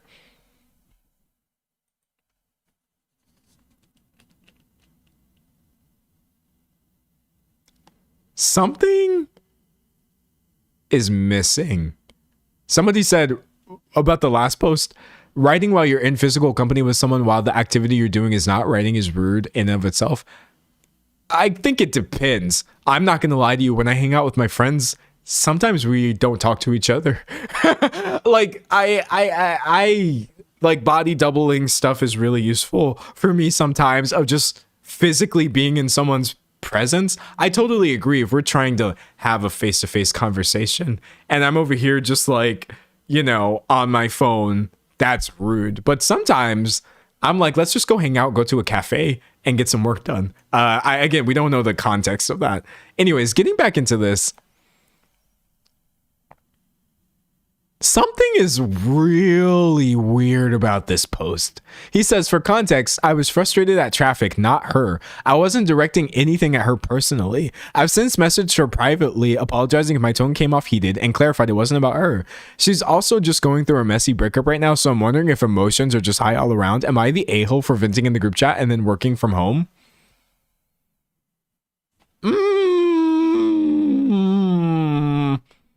Why do I feel like this is only half a story? Someone said coworker must be having a bad day. Okay, I agree. Look, first let's take the story at face value.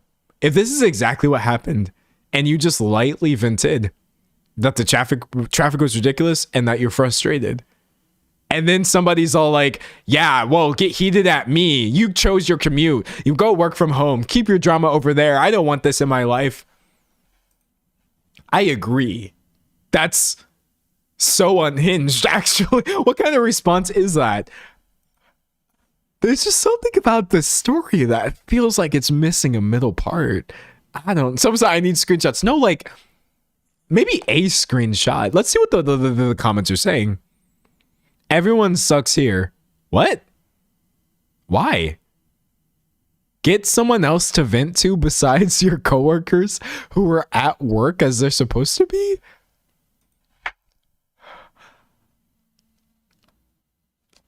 Someone said it's a work group chat. I wouldn't vent in there. Okay, that's really, really tricky. Because there are some work group chats that I agree I wouldn't vent in. But I've also been in some environments where we send each other memes and stuff. So they say, is your coworker 16? I feel so bad for everyone else on your team. What? So they say, no, she's not. She's 35. We're all super close. Well, we complain about a lot of stuff and we love our team vibe. That's what I'm talking about. This is literally what I'm talking about. I swear to God, no one on Reddit has friends. I have friends and I do use Reddit a lot, so never mind. But there is a certain type of Redditor who absolutely does not seem to get that like friendships exist. This is so confusing. Okay, I have really, really conflicted emotions. So this person says, we're all close and we complain about a lot of stuff and we love our team vibe. But then someone says, why do I feel like the rest of your team does not love this vibe? Doesn't sound like it. Take everyone's advice. Your coworkers are not your friends. Stop venting or whining to them. They just said thank you for that. Okay. I'm sorry, I've been stun locked. This might be too controversial for me to react to. I feel like I'm at such stark odds with the people in this subreddit. It's not weird.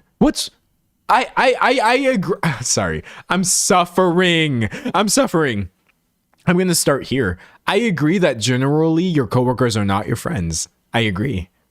Just because you're working together doesn't mean there has to be any sort of shared, anything. You don't owe anybody anything. You don't have an obligation to do these things. But like, you absolutely can be friends with your coworkers. I feel like it's a little odd to imply that there's no sort of now all we can do is actually take like this person's word for it. If this person is being honest in their representation of this, I don't think it's that weird of a thing. Now, if it is a thing where like they are constantly complaining about things and they have misunderstood the vibe, I guess I understand, but like this is so weird. Excuse me. Someone said traffic and weather are freebies for complaining about at work. They love that. Yeah, I think it would be a little weirder if like you were complaining about your personal life. But notice also, this person says she's going through a messy breakup right now. This person is correct. Okay, if you know about the messy breakup that your coworker is going through, you know enough details about this breakup to know that it's messy. I believe that they're super close and that they have a team vibe Otherwise, how else would you really know this? Someone said it doesn't matter. Anyway, the story's incomplete. Yeah, no, I agree. That's my final verdict. I can't speak on this because I don't really know what's going on. Someone said, please say you weren't texting and driving. Wait.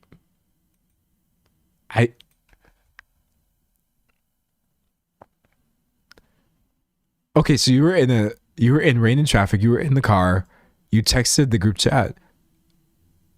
Okay, wait, hold on a second. I hope you were using voice chat.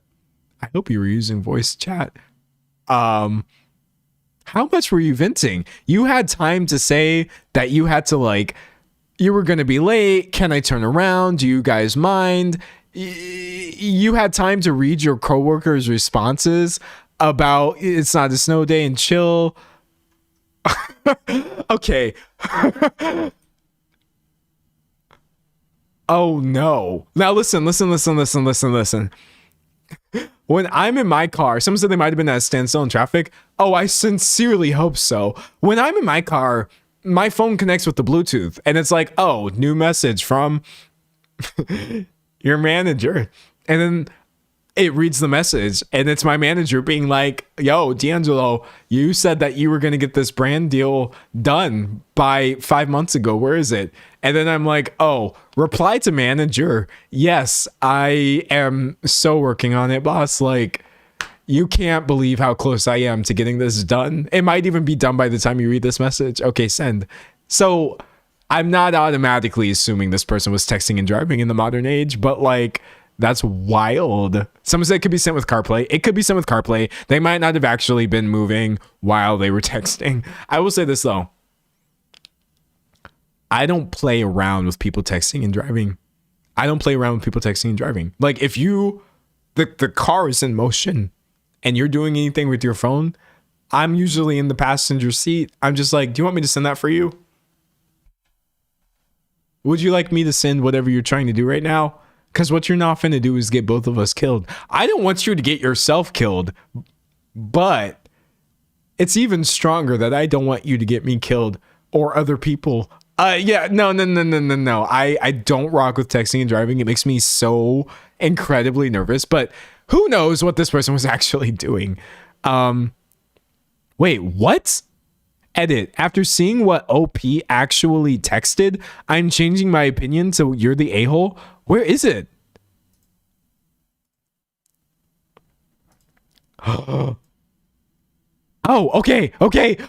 We have the receipts. Okay, here we go. This is good. Would anyone have any issue with me working from home today? I've been in my car for almost an hour and I'm only at North Park. They say, I could turn around now and be home before I'd be able to get to the office if I stay on this path. Coworker 1 says, I'm okay with it. They say this traffic is effing ridiculous. Coworker says, it's not a snow day, lol. And they say, yeah, well, I've been in my car for, I promise, an effing hour and it's going to be another 30 minutes before I can get there or I can get home in 15 minutes. Coworker 2 says, yo, chill. OP says, sorry, I'm beyond frustrated right now. Coworker 2 says, yeah, totally a reason to get heated at me for a commute that you chose. But by all means, work from home. Oh, no.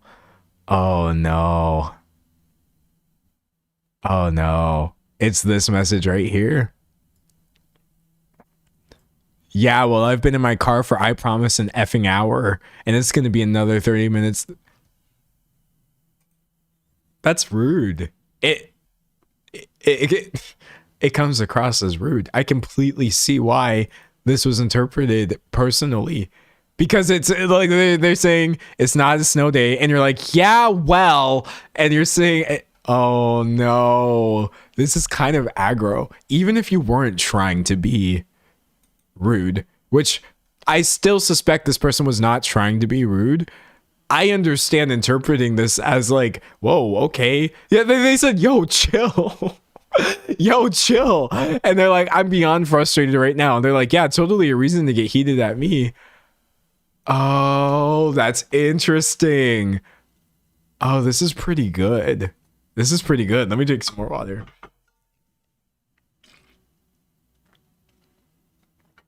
If my friend said this to me, I wouldn't be offended. Me. The way that my friends and I talk to each other. If you're like, yeah, well, I've been in my car for, an effing hour. I'm not offended. Because that is... But then again, these are my friends. And there is a difference between friends and coworkers. The Redditors might have been right. Okay, wait, this is so funny. When they said, I feel like the rest of your team does not love this vibe, regardless of whether or not the vibe is or is not appropriate, it is very clear that just by talking this way, it wasn't interpreted the way that you thought it would be, thus indicating there is some sort of communication error between what you think things are. Someone said the coworker got rude first.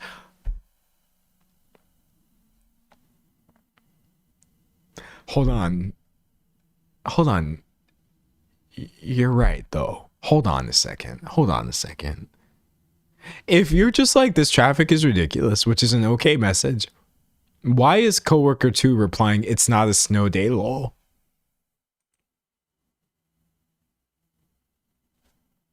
Actually, that's much ruder to me. I didn't even process it. That's much, much, much ruder to me than the follow-up message. Because if I'm complaining about something that is valid and I'm trying to talk about my experience, why are you like downplaying it? Okay, it's not a snow day. We still live in San Diego. I said traffic was bad. They start explaining, yeah, well, I've been in my car for an hour. Hold on a second. Oh, okay. I love this post so much. Someone said, it sounds like your coworker is passive aggressive. I agree. I agree. You're the a-hole. Stop swearing in your work group chat. I've been in work group chats where we swore. Okay, it's not that weird. It's the well, oh my god, that's so interesting. Wait, this person said, this is how the chat should have gone. Would anyone have any issue with me working from home today? I've been in my car for almost an hour and I'm only at North Park.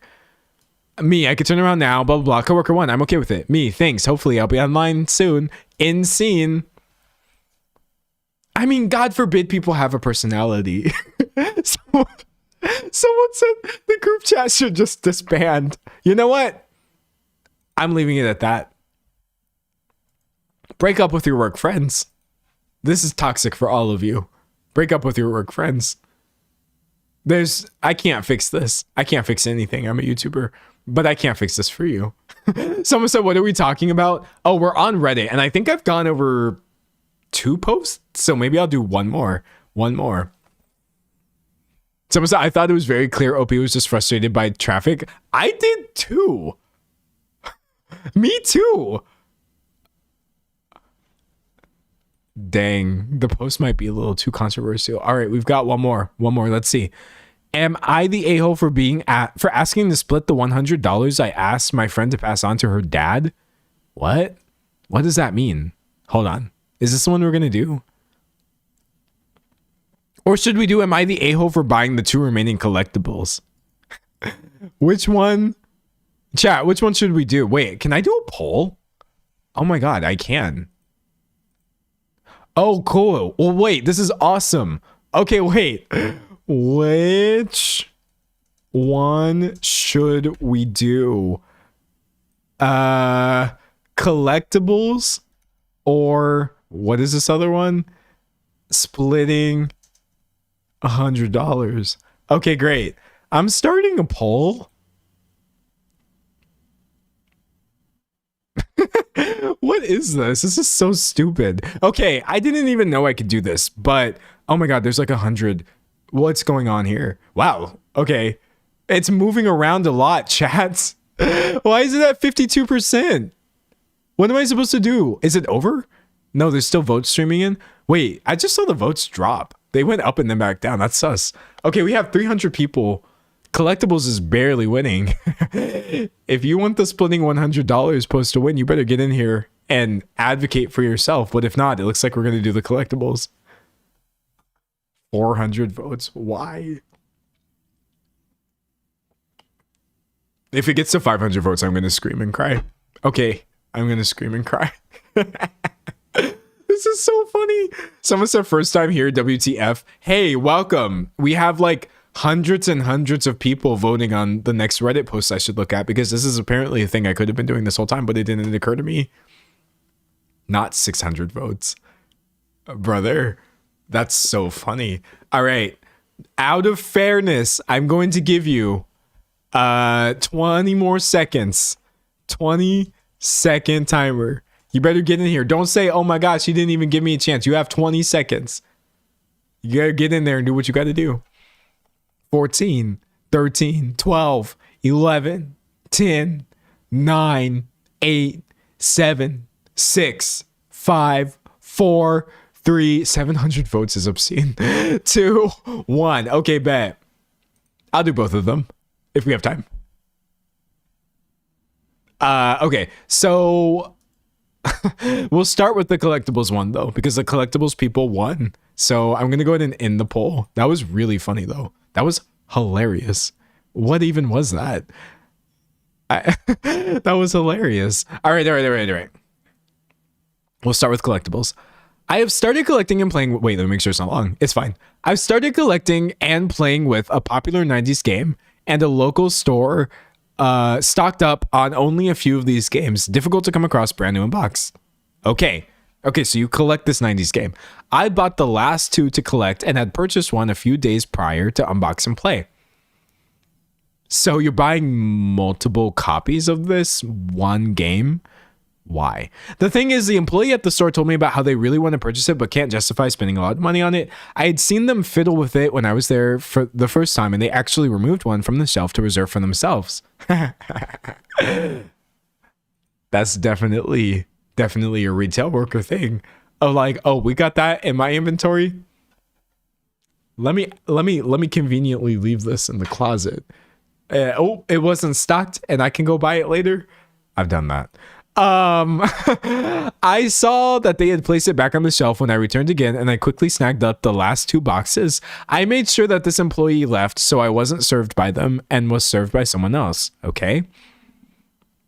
Panic ensued when I realized they had come back and stood behind the counter behind the employee serving me and said, "Oh, you're buying the last one. Have you been enjoying the game?"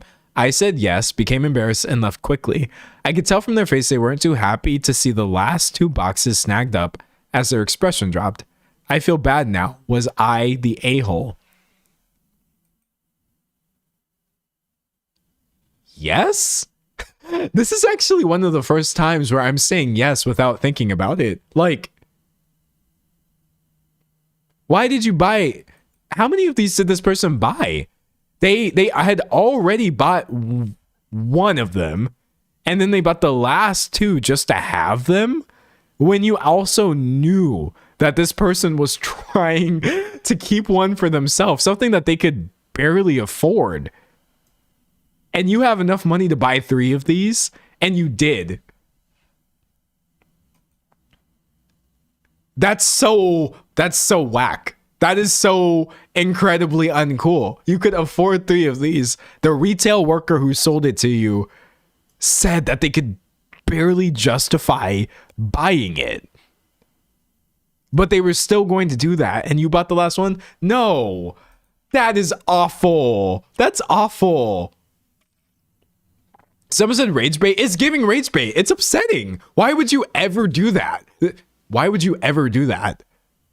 Someone said, is this person a reseller?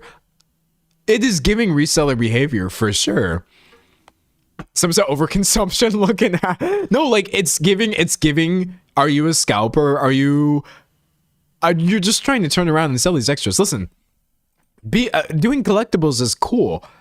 It's cool to collect things, or it can be, whatever. That's not what I'm knocking. Who needs more than one of something for their collection, knowing full well that other people are also just trying to have this? All right, so let's see. Someone said you're the a-hole and you know it. Oh, wait. I love just the brevity of this post right here. You're the a-hole and you know it. Hoarding a game that it sounds like you have multiple copies of and sneakily bought out from under someone was a whack thing to do. Games are meant to be enjoyed, not sit on the shelf collecting dust. Not this person defending them. They say, yeah, his absolute dominance of the market is preventing others from playing. Can't believe his audacity to purchase a collectible. That was sneaky AF. Oh, so they're trying to make it seem like this person is not. Spot the capitalist. Oh my God. What? Someone said, you're the a-hole. The items you bought are all identical. Yeah. What? You're the a-hole. You're like those lowlifes that buy all the Pokemon cards and don't leave any for other people. Yeah, exactly. Hey, dude, you're the worst. You're the worst. You're the worst person. What's with the greedy hoarding people do? You're the a-hole. This is scalper behavior. Oh my God.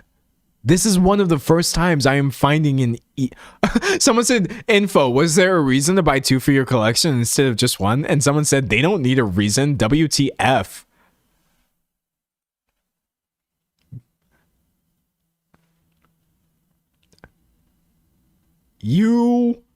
This is going to sound, look, I'm going to pull a Reddit. I'm going to pull a Reddit right now.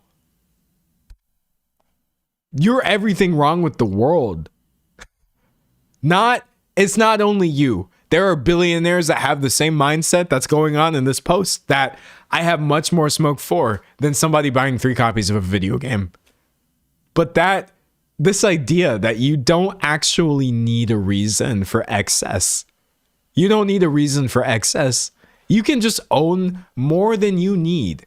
Taking resources from other people because you can. Literally everything wrong with the world right now could be summed up by this Reddit post. This is insane. This is actually, like, this is probably rage bait. This is probably rage bait because I'm enraged. Dude, oh no.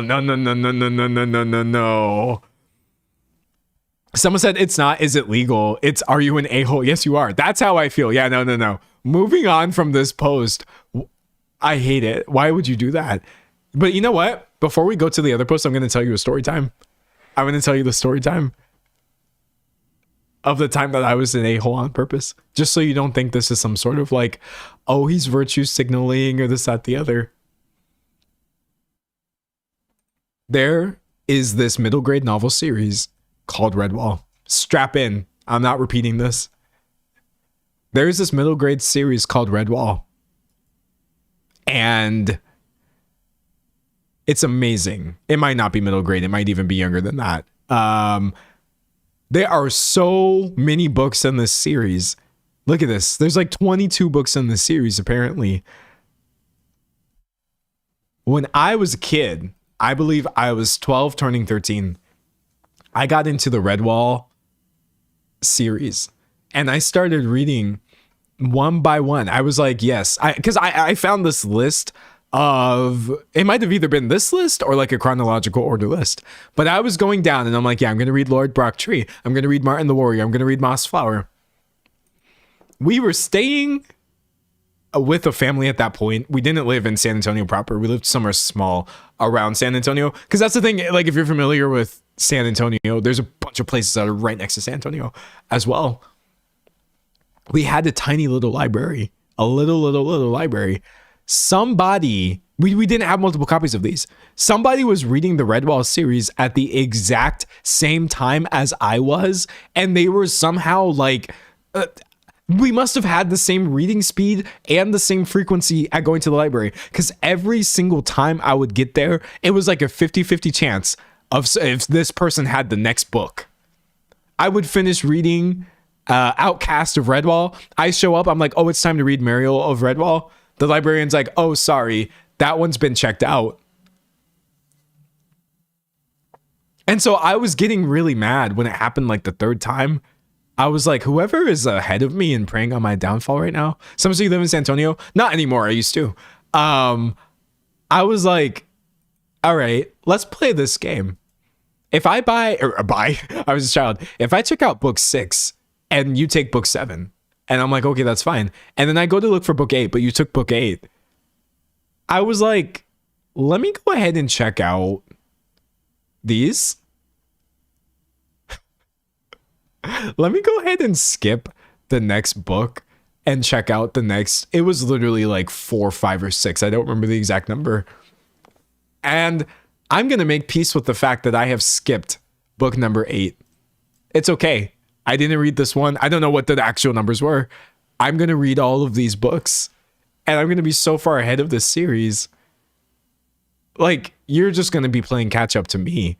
And then at some point later, I will go back and catch myself back up. But I was like, I was tired of this game. I was like, we're not going to both be doing this. So you're going to be in timeout unless you're willing to skip 7 books.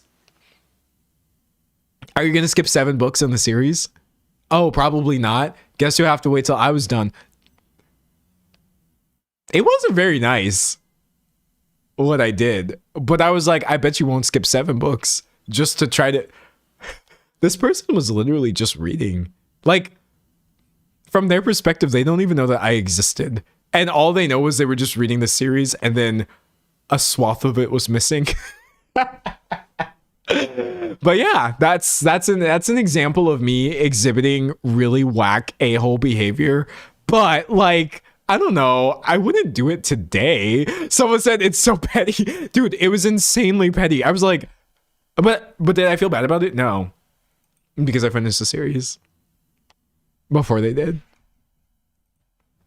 So oh my god. Anyways, thank you for listening to my story time. Let's go ahead and do we still have time for the last post? Oh, we do. Yes, I'm so excited. All right, so we had done a poll for whether we wanted to do the post about the collectibles, aka a scalper. You are not a scalper, or you're not collectible, you're a scalper. You're not a collector, you're a scalper is what I'm trying to say.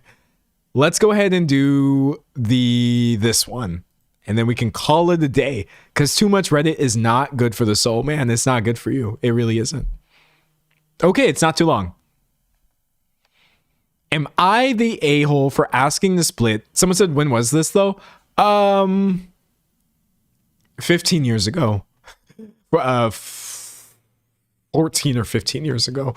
I have this thing where like I never ever forget anything. No, I forget important things like my social security number, me saying like, oh yes, I was going to come to this event and then I don't. The fact that I've signed contracts for brand deals and then I'm like, oh, well, I'm not posting that because I don't have a video ready. I forget things like that, but random things that happened to me like up to 23 years ago, I still remember. I still remember when I was 4 and I was learning to roller skate. My mom had gotten me inline skates, actually. That's with all the wheels in a row. And I was just skating along. And some dude, we lived in a really, oh my God, it was such a ghetto apartment complex that we lived in. And I can say that. Ghetto as hell. And some dude drove past. It was two dudes, probably younger than I am right now, which is really weird to think about when I was 4. And one of them leans out the passenger side window and he says, shouldn't you be at school? And me, 4, I was thinking to myself, nothing. I wasn't thinking any thoughts, but I was really offended. In fact, I gave him the Gen Z stare. I just gave him the Gen Z stare of like, and then they just continued driving off. I thought about that exchange on and off for 3 years until I turned 7. And then I realized, I was like, oh, I should have said, shouldn't you be at work? 3 years. 3 years. Because at 4, I wasn't clever.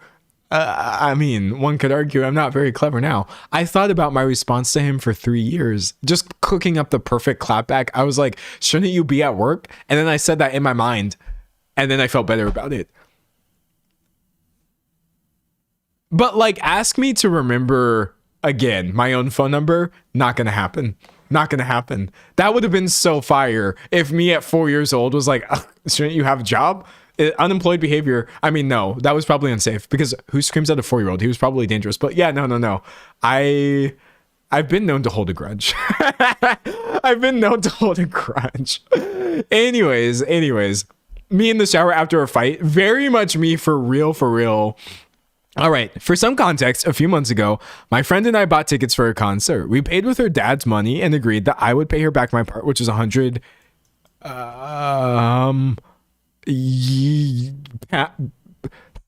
pounds. Yes, that is not a euro. Okay, that's a pound. I do know things. I do. So 100 pounds. A couple days ago, I gave her the money so that she could pass it on to her dad. Actually, I believe that all British people owe me money. In general. I believe all British people owe me money. Not all of them. Not all of them. But if you make above a certain threshold and you are British, I think you should probably just give me money. I can't really prove that. I don't have like science or statistics. Actually, I think if you are British and also rich above a certain threshold, you owe everybody in the entire world money. It's not your fault. I agree. I agree that like you did not do colonization, but you should give your money away to everyone else in the entire world. Anyways, getting back into this, a couple days ago, someone said the white ones. Well, I can't say that in a stream because then I get in trouble. If I'm like, if you're British and you're white, you should pay me, because then people are going to be like, oh my God, D'Angelo's being racist. D'Angelo's being racist. And I'm like, is he? I don't say things like that, but it's because like it's literally a joke. That's the thing about it. And I know I'm distracted from this post. It's literally a joke. I think the thing is, people say things that are so actually racist. People say that, drop the N word, imply that groups of people should disappear, make jokes about, oh, death to these people. And they're constantly saying it's just a joke. It's just a joke. These aren't jokes. I don't understand that being a joke. But if I say, honestly, all British people, the white ones, should pay me money if you make above a certain threshold, and also everyone else in the entire world, I'm not being serious, because I don't think that's going to happen. I wasn't saying it because I'm referencing any actual disadvantaging of real people. You know what I mean? But I still don't make jokes like this because I don't want people getting constantly like, I don't know, just mad at me. Because then it's like, okay, now everyone's mad because I made a silly joke about white people. Well, who will live? You will live. You will live. Someone said, I ain't joking. Well, I mean, there is also the fact that I'm not joking. But anyways, let's move on. They finna get mad. Someone said, same way men owe women reparations. You know what? I'm not finna argue. Actually, you know what I saw? I saw the opinion that like women should just be allowed to commit one crime per year. And I was like, it makes sense. I'll keep my mouth shut. I see you committing a little like grand larceny. I see you like, oh, she definitely just committed fraud. I watched her defraud, but I'm not. Oh, it's okay. I won't be the one to turn you in. You commit your little crime. It makes sense. Like, it makes sense. Again, I'm joking. I'm joking. Please. Except for the part where like, am I? Anyways. Moving back on. Sorry. This conversation is like, this is so funny. I completely forgot about the context of this post, so I'm going to have to start over. For some context, my friend and I bought tickets for a concert. We paid with her dad's money, and we agreed that I would pay her back my part, which was 100 pounds. A couple of days ago, I gave her the money so that she could pass it on to her dad, and I would have paid back my part. However, her dad said that she could keep it. Okay, wait. Okay, and that he didn't need it. They're well off. Oh, we got rich British people right here. These are the people I was talking about. You have enough money that you don't even need $100 that someone bothered from you. Give it to me. I also have enough money that I can lend someone $100 and I don't need it. But give it to me and I will give it to my mom. Give it to me and we will work something out. These are the exact kinds of people I'm talking about. Who doesn't need $100 paid back?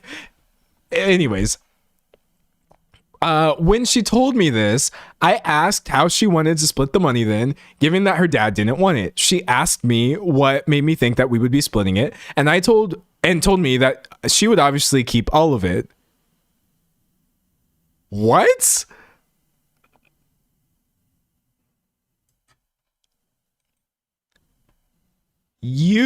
Hold on. Okay, wait, hold on. Wait. Wait. No, wait. I misunderstood this. Your friend's dad bought tickets. You used your friend's dad's money to buy tickets. And then you said you would pay your part back, which is $100. And then you gave her $100. It says I gave her the money so she could pass it on to her dad. And then her dad said she could keep the $100. And then you said, well, how do you want to split the money now that your dad doesn't want it? She asked me what made me think that we would be splitting it and told me she would keep all of it. Your friend stole $100. Your friend stole $100 from you. I don't know how else to interpret this. I got angry at this, but kept my cool through text, explaining that the money technically belongs to me. Given the fact that she didn't pay for anything with her own money.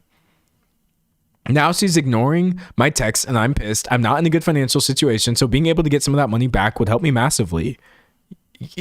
The money that you gave her? Yeah. Before making any decisions while I'm emotional, I want to check if I'm being selfish for wanting some of the money back. I don't mind splitting it, as I'm so grateful that she bought the tickets when I wasn't able to pay for them. Wait, what? This is so confusing. Okay, sorry. I'm trying not to do content brain. I don't want to be dramatic. If I understand this correctly, going only off of the numbers, your friend's dad paid $200 for tickets, and then you paid your friend. It says right here, I gave her the money so she could pass it on to her dad. Her dad says you can keep this money, and then you're like, okay, how do we want to split it? And your friend says she's keeping all of it.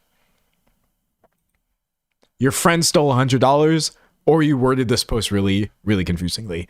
This person said, edit. I just want to make it clear that my friend is still texting me. The money conversation's on hold. She's not using me for my money. Otherwise, she wouldn't have given me as much time to pay or even asked for her dad to pay. We're friends and this is not a big deal. Thank you for the advice. I told my friend to keep the money, and the conversation really didn't last longer. We're going to a concert again? Wait.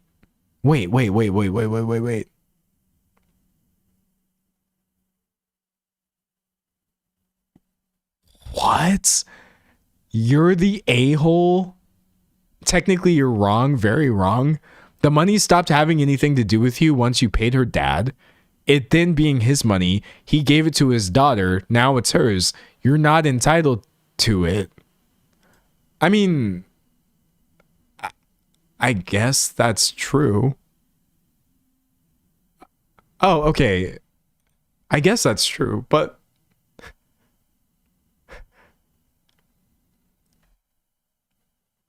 oh, this is what happens when you sort by controversial.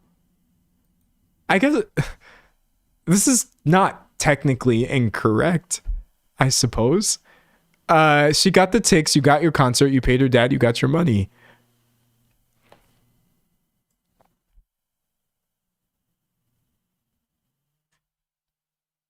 Wow, I really have mixed feelings on this. Someone said something can be true and still be annoying and unfair. Yeah, no, I have really mixed feelings about this. Oh my God. Okay, be careful what you wish for. Be careful what you wish for. Someone said, you're the a-hole. Her father said she should keep it. He gave her his money. It's his choice. This has nothing to do with you. Why would he pay for your ticket? I mean, I guess. Chat, I don't have a response to this. I'm so confused. Someone said the dad's the a-hole for not giving it back to the friend. Yeah, no, I'm like I'm really trying to think about this from these people's perspective. I'm not trying to be stupid.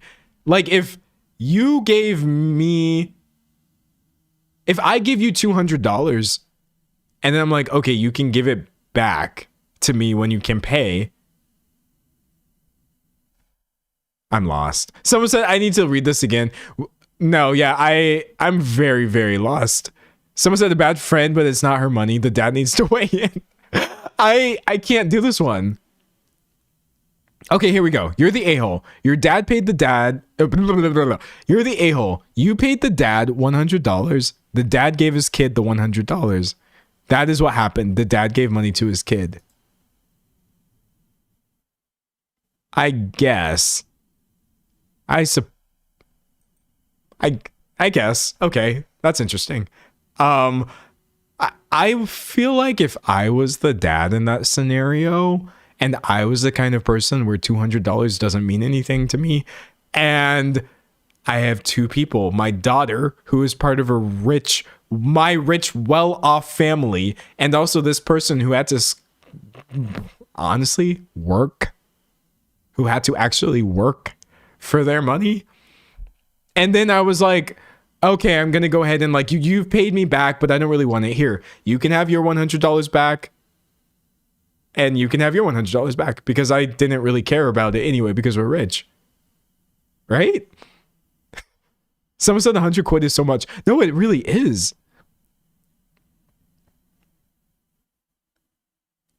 Reading chat. This has happened to me before where the dad has given it to me. And when the dad gave it to the friend, I would have told the daughter to give it back to the friend. Someone said the dad is the a-hole. I'm shocked this is confusing for people. It's a little confusing to me, but like, oh, this is so interesting. It's the dad, and honestly, his own daughter being tone deaf. That's how I feel. I'm not actually advocating. I think the thing is, like, a lot of people on Reddit get really annoying and like legal and technical about everything. Like, you're not entitled to other people's money. You're not entitled to a free concert. Essentially, you paid, and they were able to do whatever they wanted to do with the money that you paid them. And okay, and if people are struggling to do things that are really easy for me to do, why would I? And I have actually explicitly said I don't even need this money. I personally would give it back. Personally, that's just me. I can't speak for what other people should have done. But this comes across really, really oddly. Now, the Redditors are still technically correct in that this person's not owed money. The concert cost $100 and you paid $100 and you got to go to the concert. No one stole anything. I guess I was misunderstanding in the beginning. But like, someone said this is what having rich friends is like. Is it? God. Someone said the ghost friend is the a-hole. I don't know. Like, I think the thing is too, I would have to agree that the ghost friend, I don't like the phrase a-hole in this specific scenario because it's really loaded, but the ghost friend is at the very least, someone said tone deaf earlier, like, this is just monopoly money to you. Your dad just gave you $200 for no reason. He was just like, oh, here's $200, whatever. You know that this is the case and you can easily pay your friend back because you got to go to a concert for free and your friend did not. Someone said soft class war behavior. Dude, if this was a movie, if this was a movie, I would watch the absolute heck out of this because I am so obsessed with this core idea here. I'm a little bit obsessed. Someone said stingy rich friends are the worst. Yeah, no, like, someone said they're all tone deaf. All of them? All of them? Here's the thing. OP was like, oh, hey, I can't pay you right now. Can your dad help? Dad helps. OP works for that $100, pays it. And then OP's friend is like, oh, my dad said actually he didn't care about the money. He gave me the money back. And OP is like, he did? So your dad was okay just gifting us concert tickets? do you actually mind giving me that $100 back? Because I'm in a really tough financial situation. And your friend was like, no, I'm not going to do that. And OP is then like, oh, okay. I told my friend to keep the money and the conversation didn't last longer. We're going to the concert later again.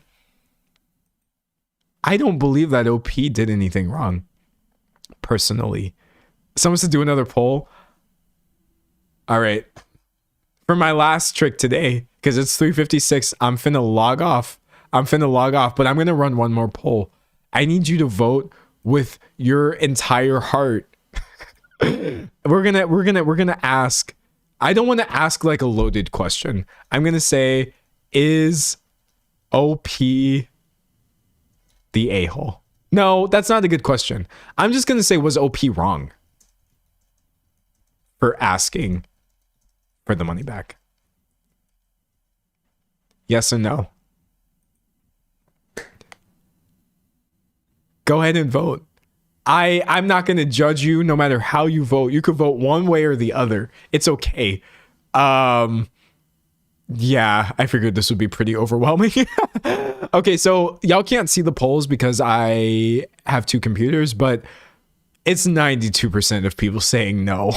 They don't think that I don't know if this person even said their gender. They don't think that OP was wrong. Oh my God, this is so many votes. Okay, we have 500 votes in, much faster than the last 500 votes.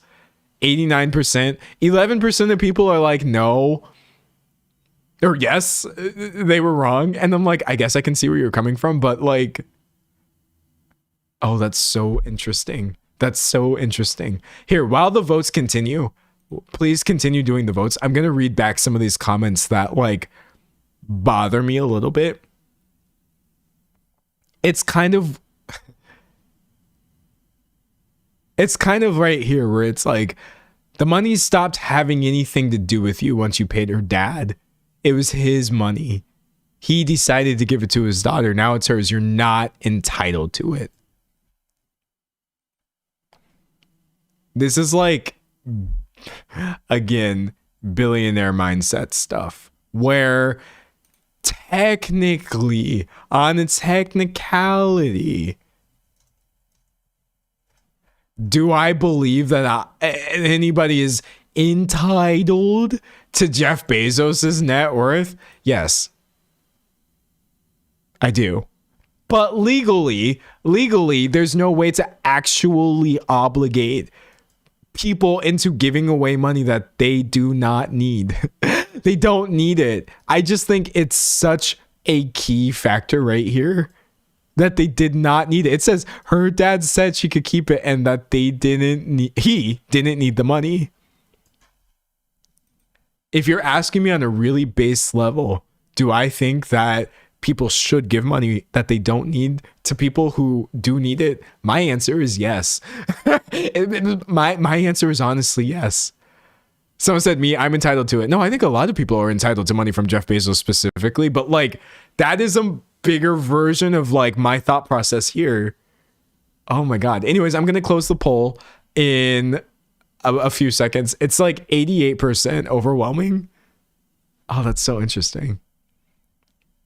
Someone said that's the crux of the issue for me. Yeah, no, like if they weren't well off and that wasn't the detail here, if this wasn't part of it, I wouldn't be saying the same thing. I'm like, well, I'm sorry, buddy. Like $100 is a lot of money and you did pay it. You know what I mean? It's a little wild to be like, actually give it back. $100 is not a lot of money to people who are well off and don't actually need it. This is objectively true if what they're saying is accurate in this post, just by nature of the fact that her dad didn't even need the money. It's so interesting. Someone said I misread the poll. Sorry. I should have worded it better. I accidentally clicked yes because I'm playing Baldur's Gate. You know what? Valid, actually. Yeah, no, that's so interesting. The dad's the a-hole. Yeah, what? Well, anyway, listen, chat. If Reddit was actually like this on the popular posts, I would do it. I actually like having to think about these things. I don't like going to am I the a-hole and all the popular posts or things where the person asking is obviously not at fault. But things like this, it seems kind of cut and dry to me, but that's just because I'm applying my own morals and opinions of what I would do. It doesn't seem that complicated, but what do you know? What do you know? So many people misread the poll. Okay, I probably did the poll wrong, and I'm sorry. I apologize. If you meant to vote for yes, it's probably even higher of people who think that OP is fine. I think OP is fine. Yeah, no, like, what? Very interesting. You know what sucks too? You know what sucks? There was a version of me that would have agreed with Reddit when I was younger. I was very, very, very much like, oh, making money is something that I am doing. And you know what I mean? Like, you got to grind, because that's what I was taught as a young person, that rich people essentially like make all their money themselves. That they did this. They're self-made. They didn't get this from exploiting other people. And everyone is entitled to like their bag. If you become a self-made billionaire, millionaire, whatever, like, yeah, nobody gets to take that away because everyone else is just lazier than you. I would have really thought along those lines if you'd asked me this when I was like, maybe even 5 years ago. I would have been like, you gave the money away. It is what it is. Because I would have thought that her parents being well off enough to not actually need $100 is like a good thing. I would have thought that was a good thing when I was younger. Now I'm just like, oh, brother, there are really some people who like money is not a real thing to them. Meanwhile, other people are struggling, suffering, and I don't know. What can I say? What can I say? Like, you got Jake Paul. I'm bringing him up because I've been thinking about that video I put up yesterday. Jake Paul, I knew I spelled Puerto Rico wrong. Moving to Puerto Rico for the tax benefits and all of that, right? Because Jake Paul believes like, oh, I shouldn't have to pay taxes, or whatever. Not that he doesn't have to pay taxes, but there are tax breaks for residing in Puerto Rico. That's just not me anymore. It's really not. I'm not like, oh no, I need to do every single thing that I can to make sure that this money that I'm gathering or whatever stays within my grasp, like smog. You know what I mean? Just a dragon sitting on top of the pile. How dare you ever even try to redistribute any amount of wealth or whatever? I'm like, no, it's fair game. It's fair game. That being said, I still don't like paying taxes in America because it's not the welfare thing, right? There's some really cool and amazing things that taxes pay for, but you know what else? You know what else we pay for? Bro, I really just wish I could decide where my taxes are going. Give it to healthcare. Healthcare. Pay 100% of my tax bill to the museums. Give it to the libraries. Give it to dude, please, for the love of God, don't take my tax money and use it to fund ICE, the United States military, all of these other things. It's so painful. It's so painful. I should have a choice. I can't stress this enough. I will never, ever, ever, ever, ever be like, oh, I want my taxes to be lower. No. Taxes should be higher for people who make more money. But I'm like, the idea, it just makes me so angry. It makes me feel so icky. But I will continue paying my taxes. And that's a period. You ain't finna catch me running away to Puerto Rico because I hate the idea of welfare. That's nasty. Someone said not anti-taxes, pro-allocated taxes. No, for real though. For real. Like, it's that simple for me. No, nasty. More parks. Yes. Oh my God. If I was like, look, I'm going to make up a number. I'm going to make up a number right now. Okay. let's say I was a billionaire. And I made, I guess, $1 billion, right? Obviously, not all of that would be liquid assets.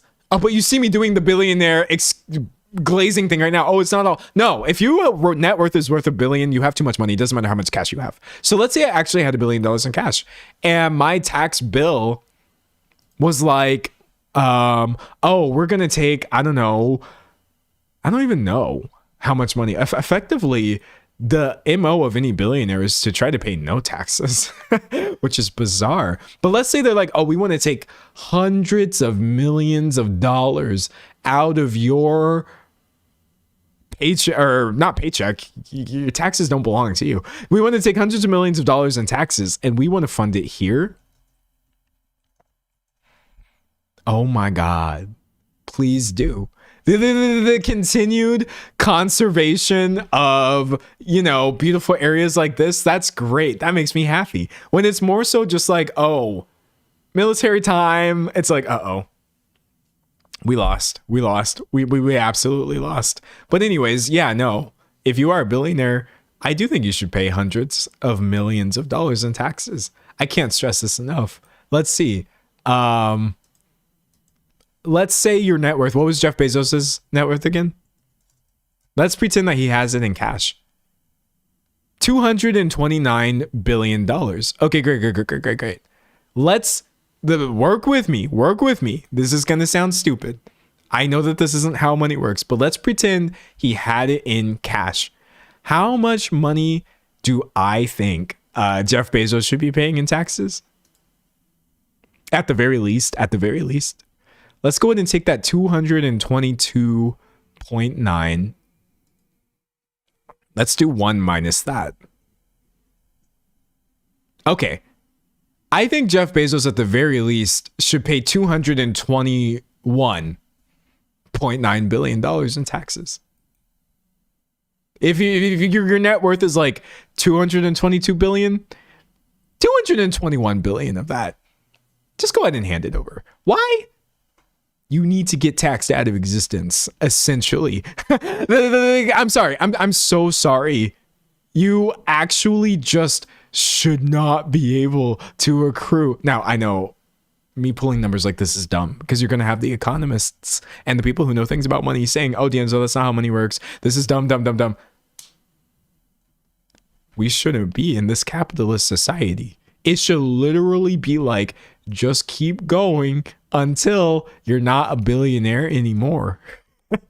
That's the level of taxes that I advocate for personally. But anyways, y'all would really hate some of, or I can imagine this not coming across well to some people, but that's just me personally. That's where I'm at. Anyways, I am going to go ahead and log off. I've been live for an extra 9 minutes. I didn't even realize that.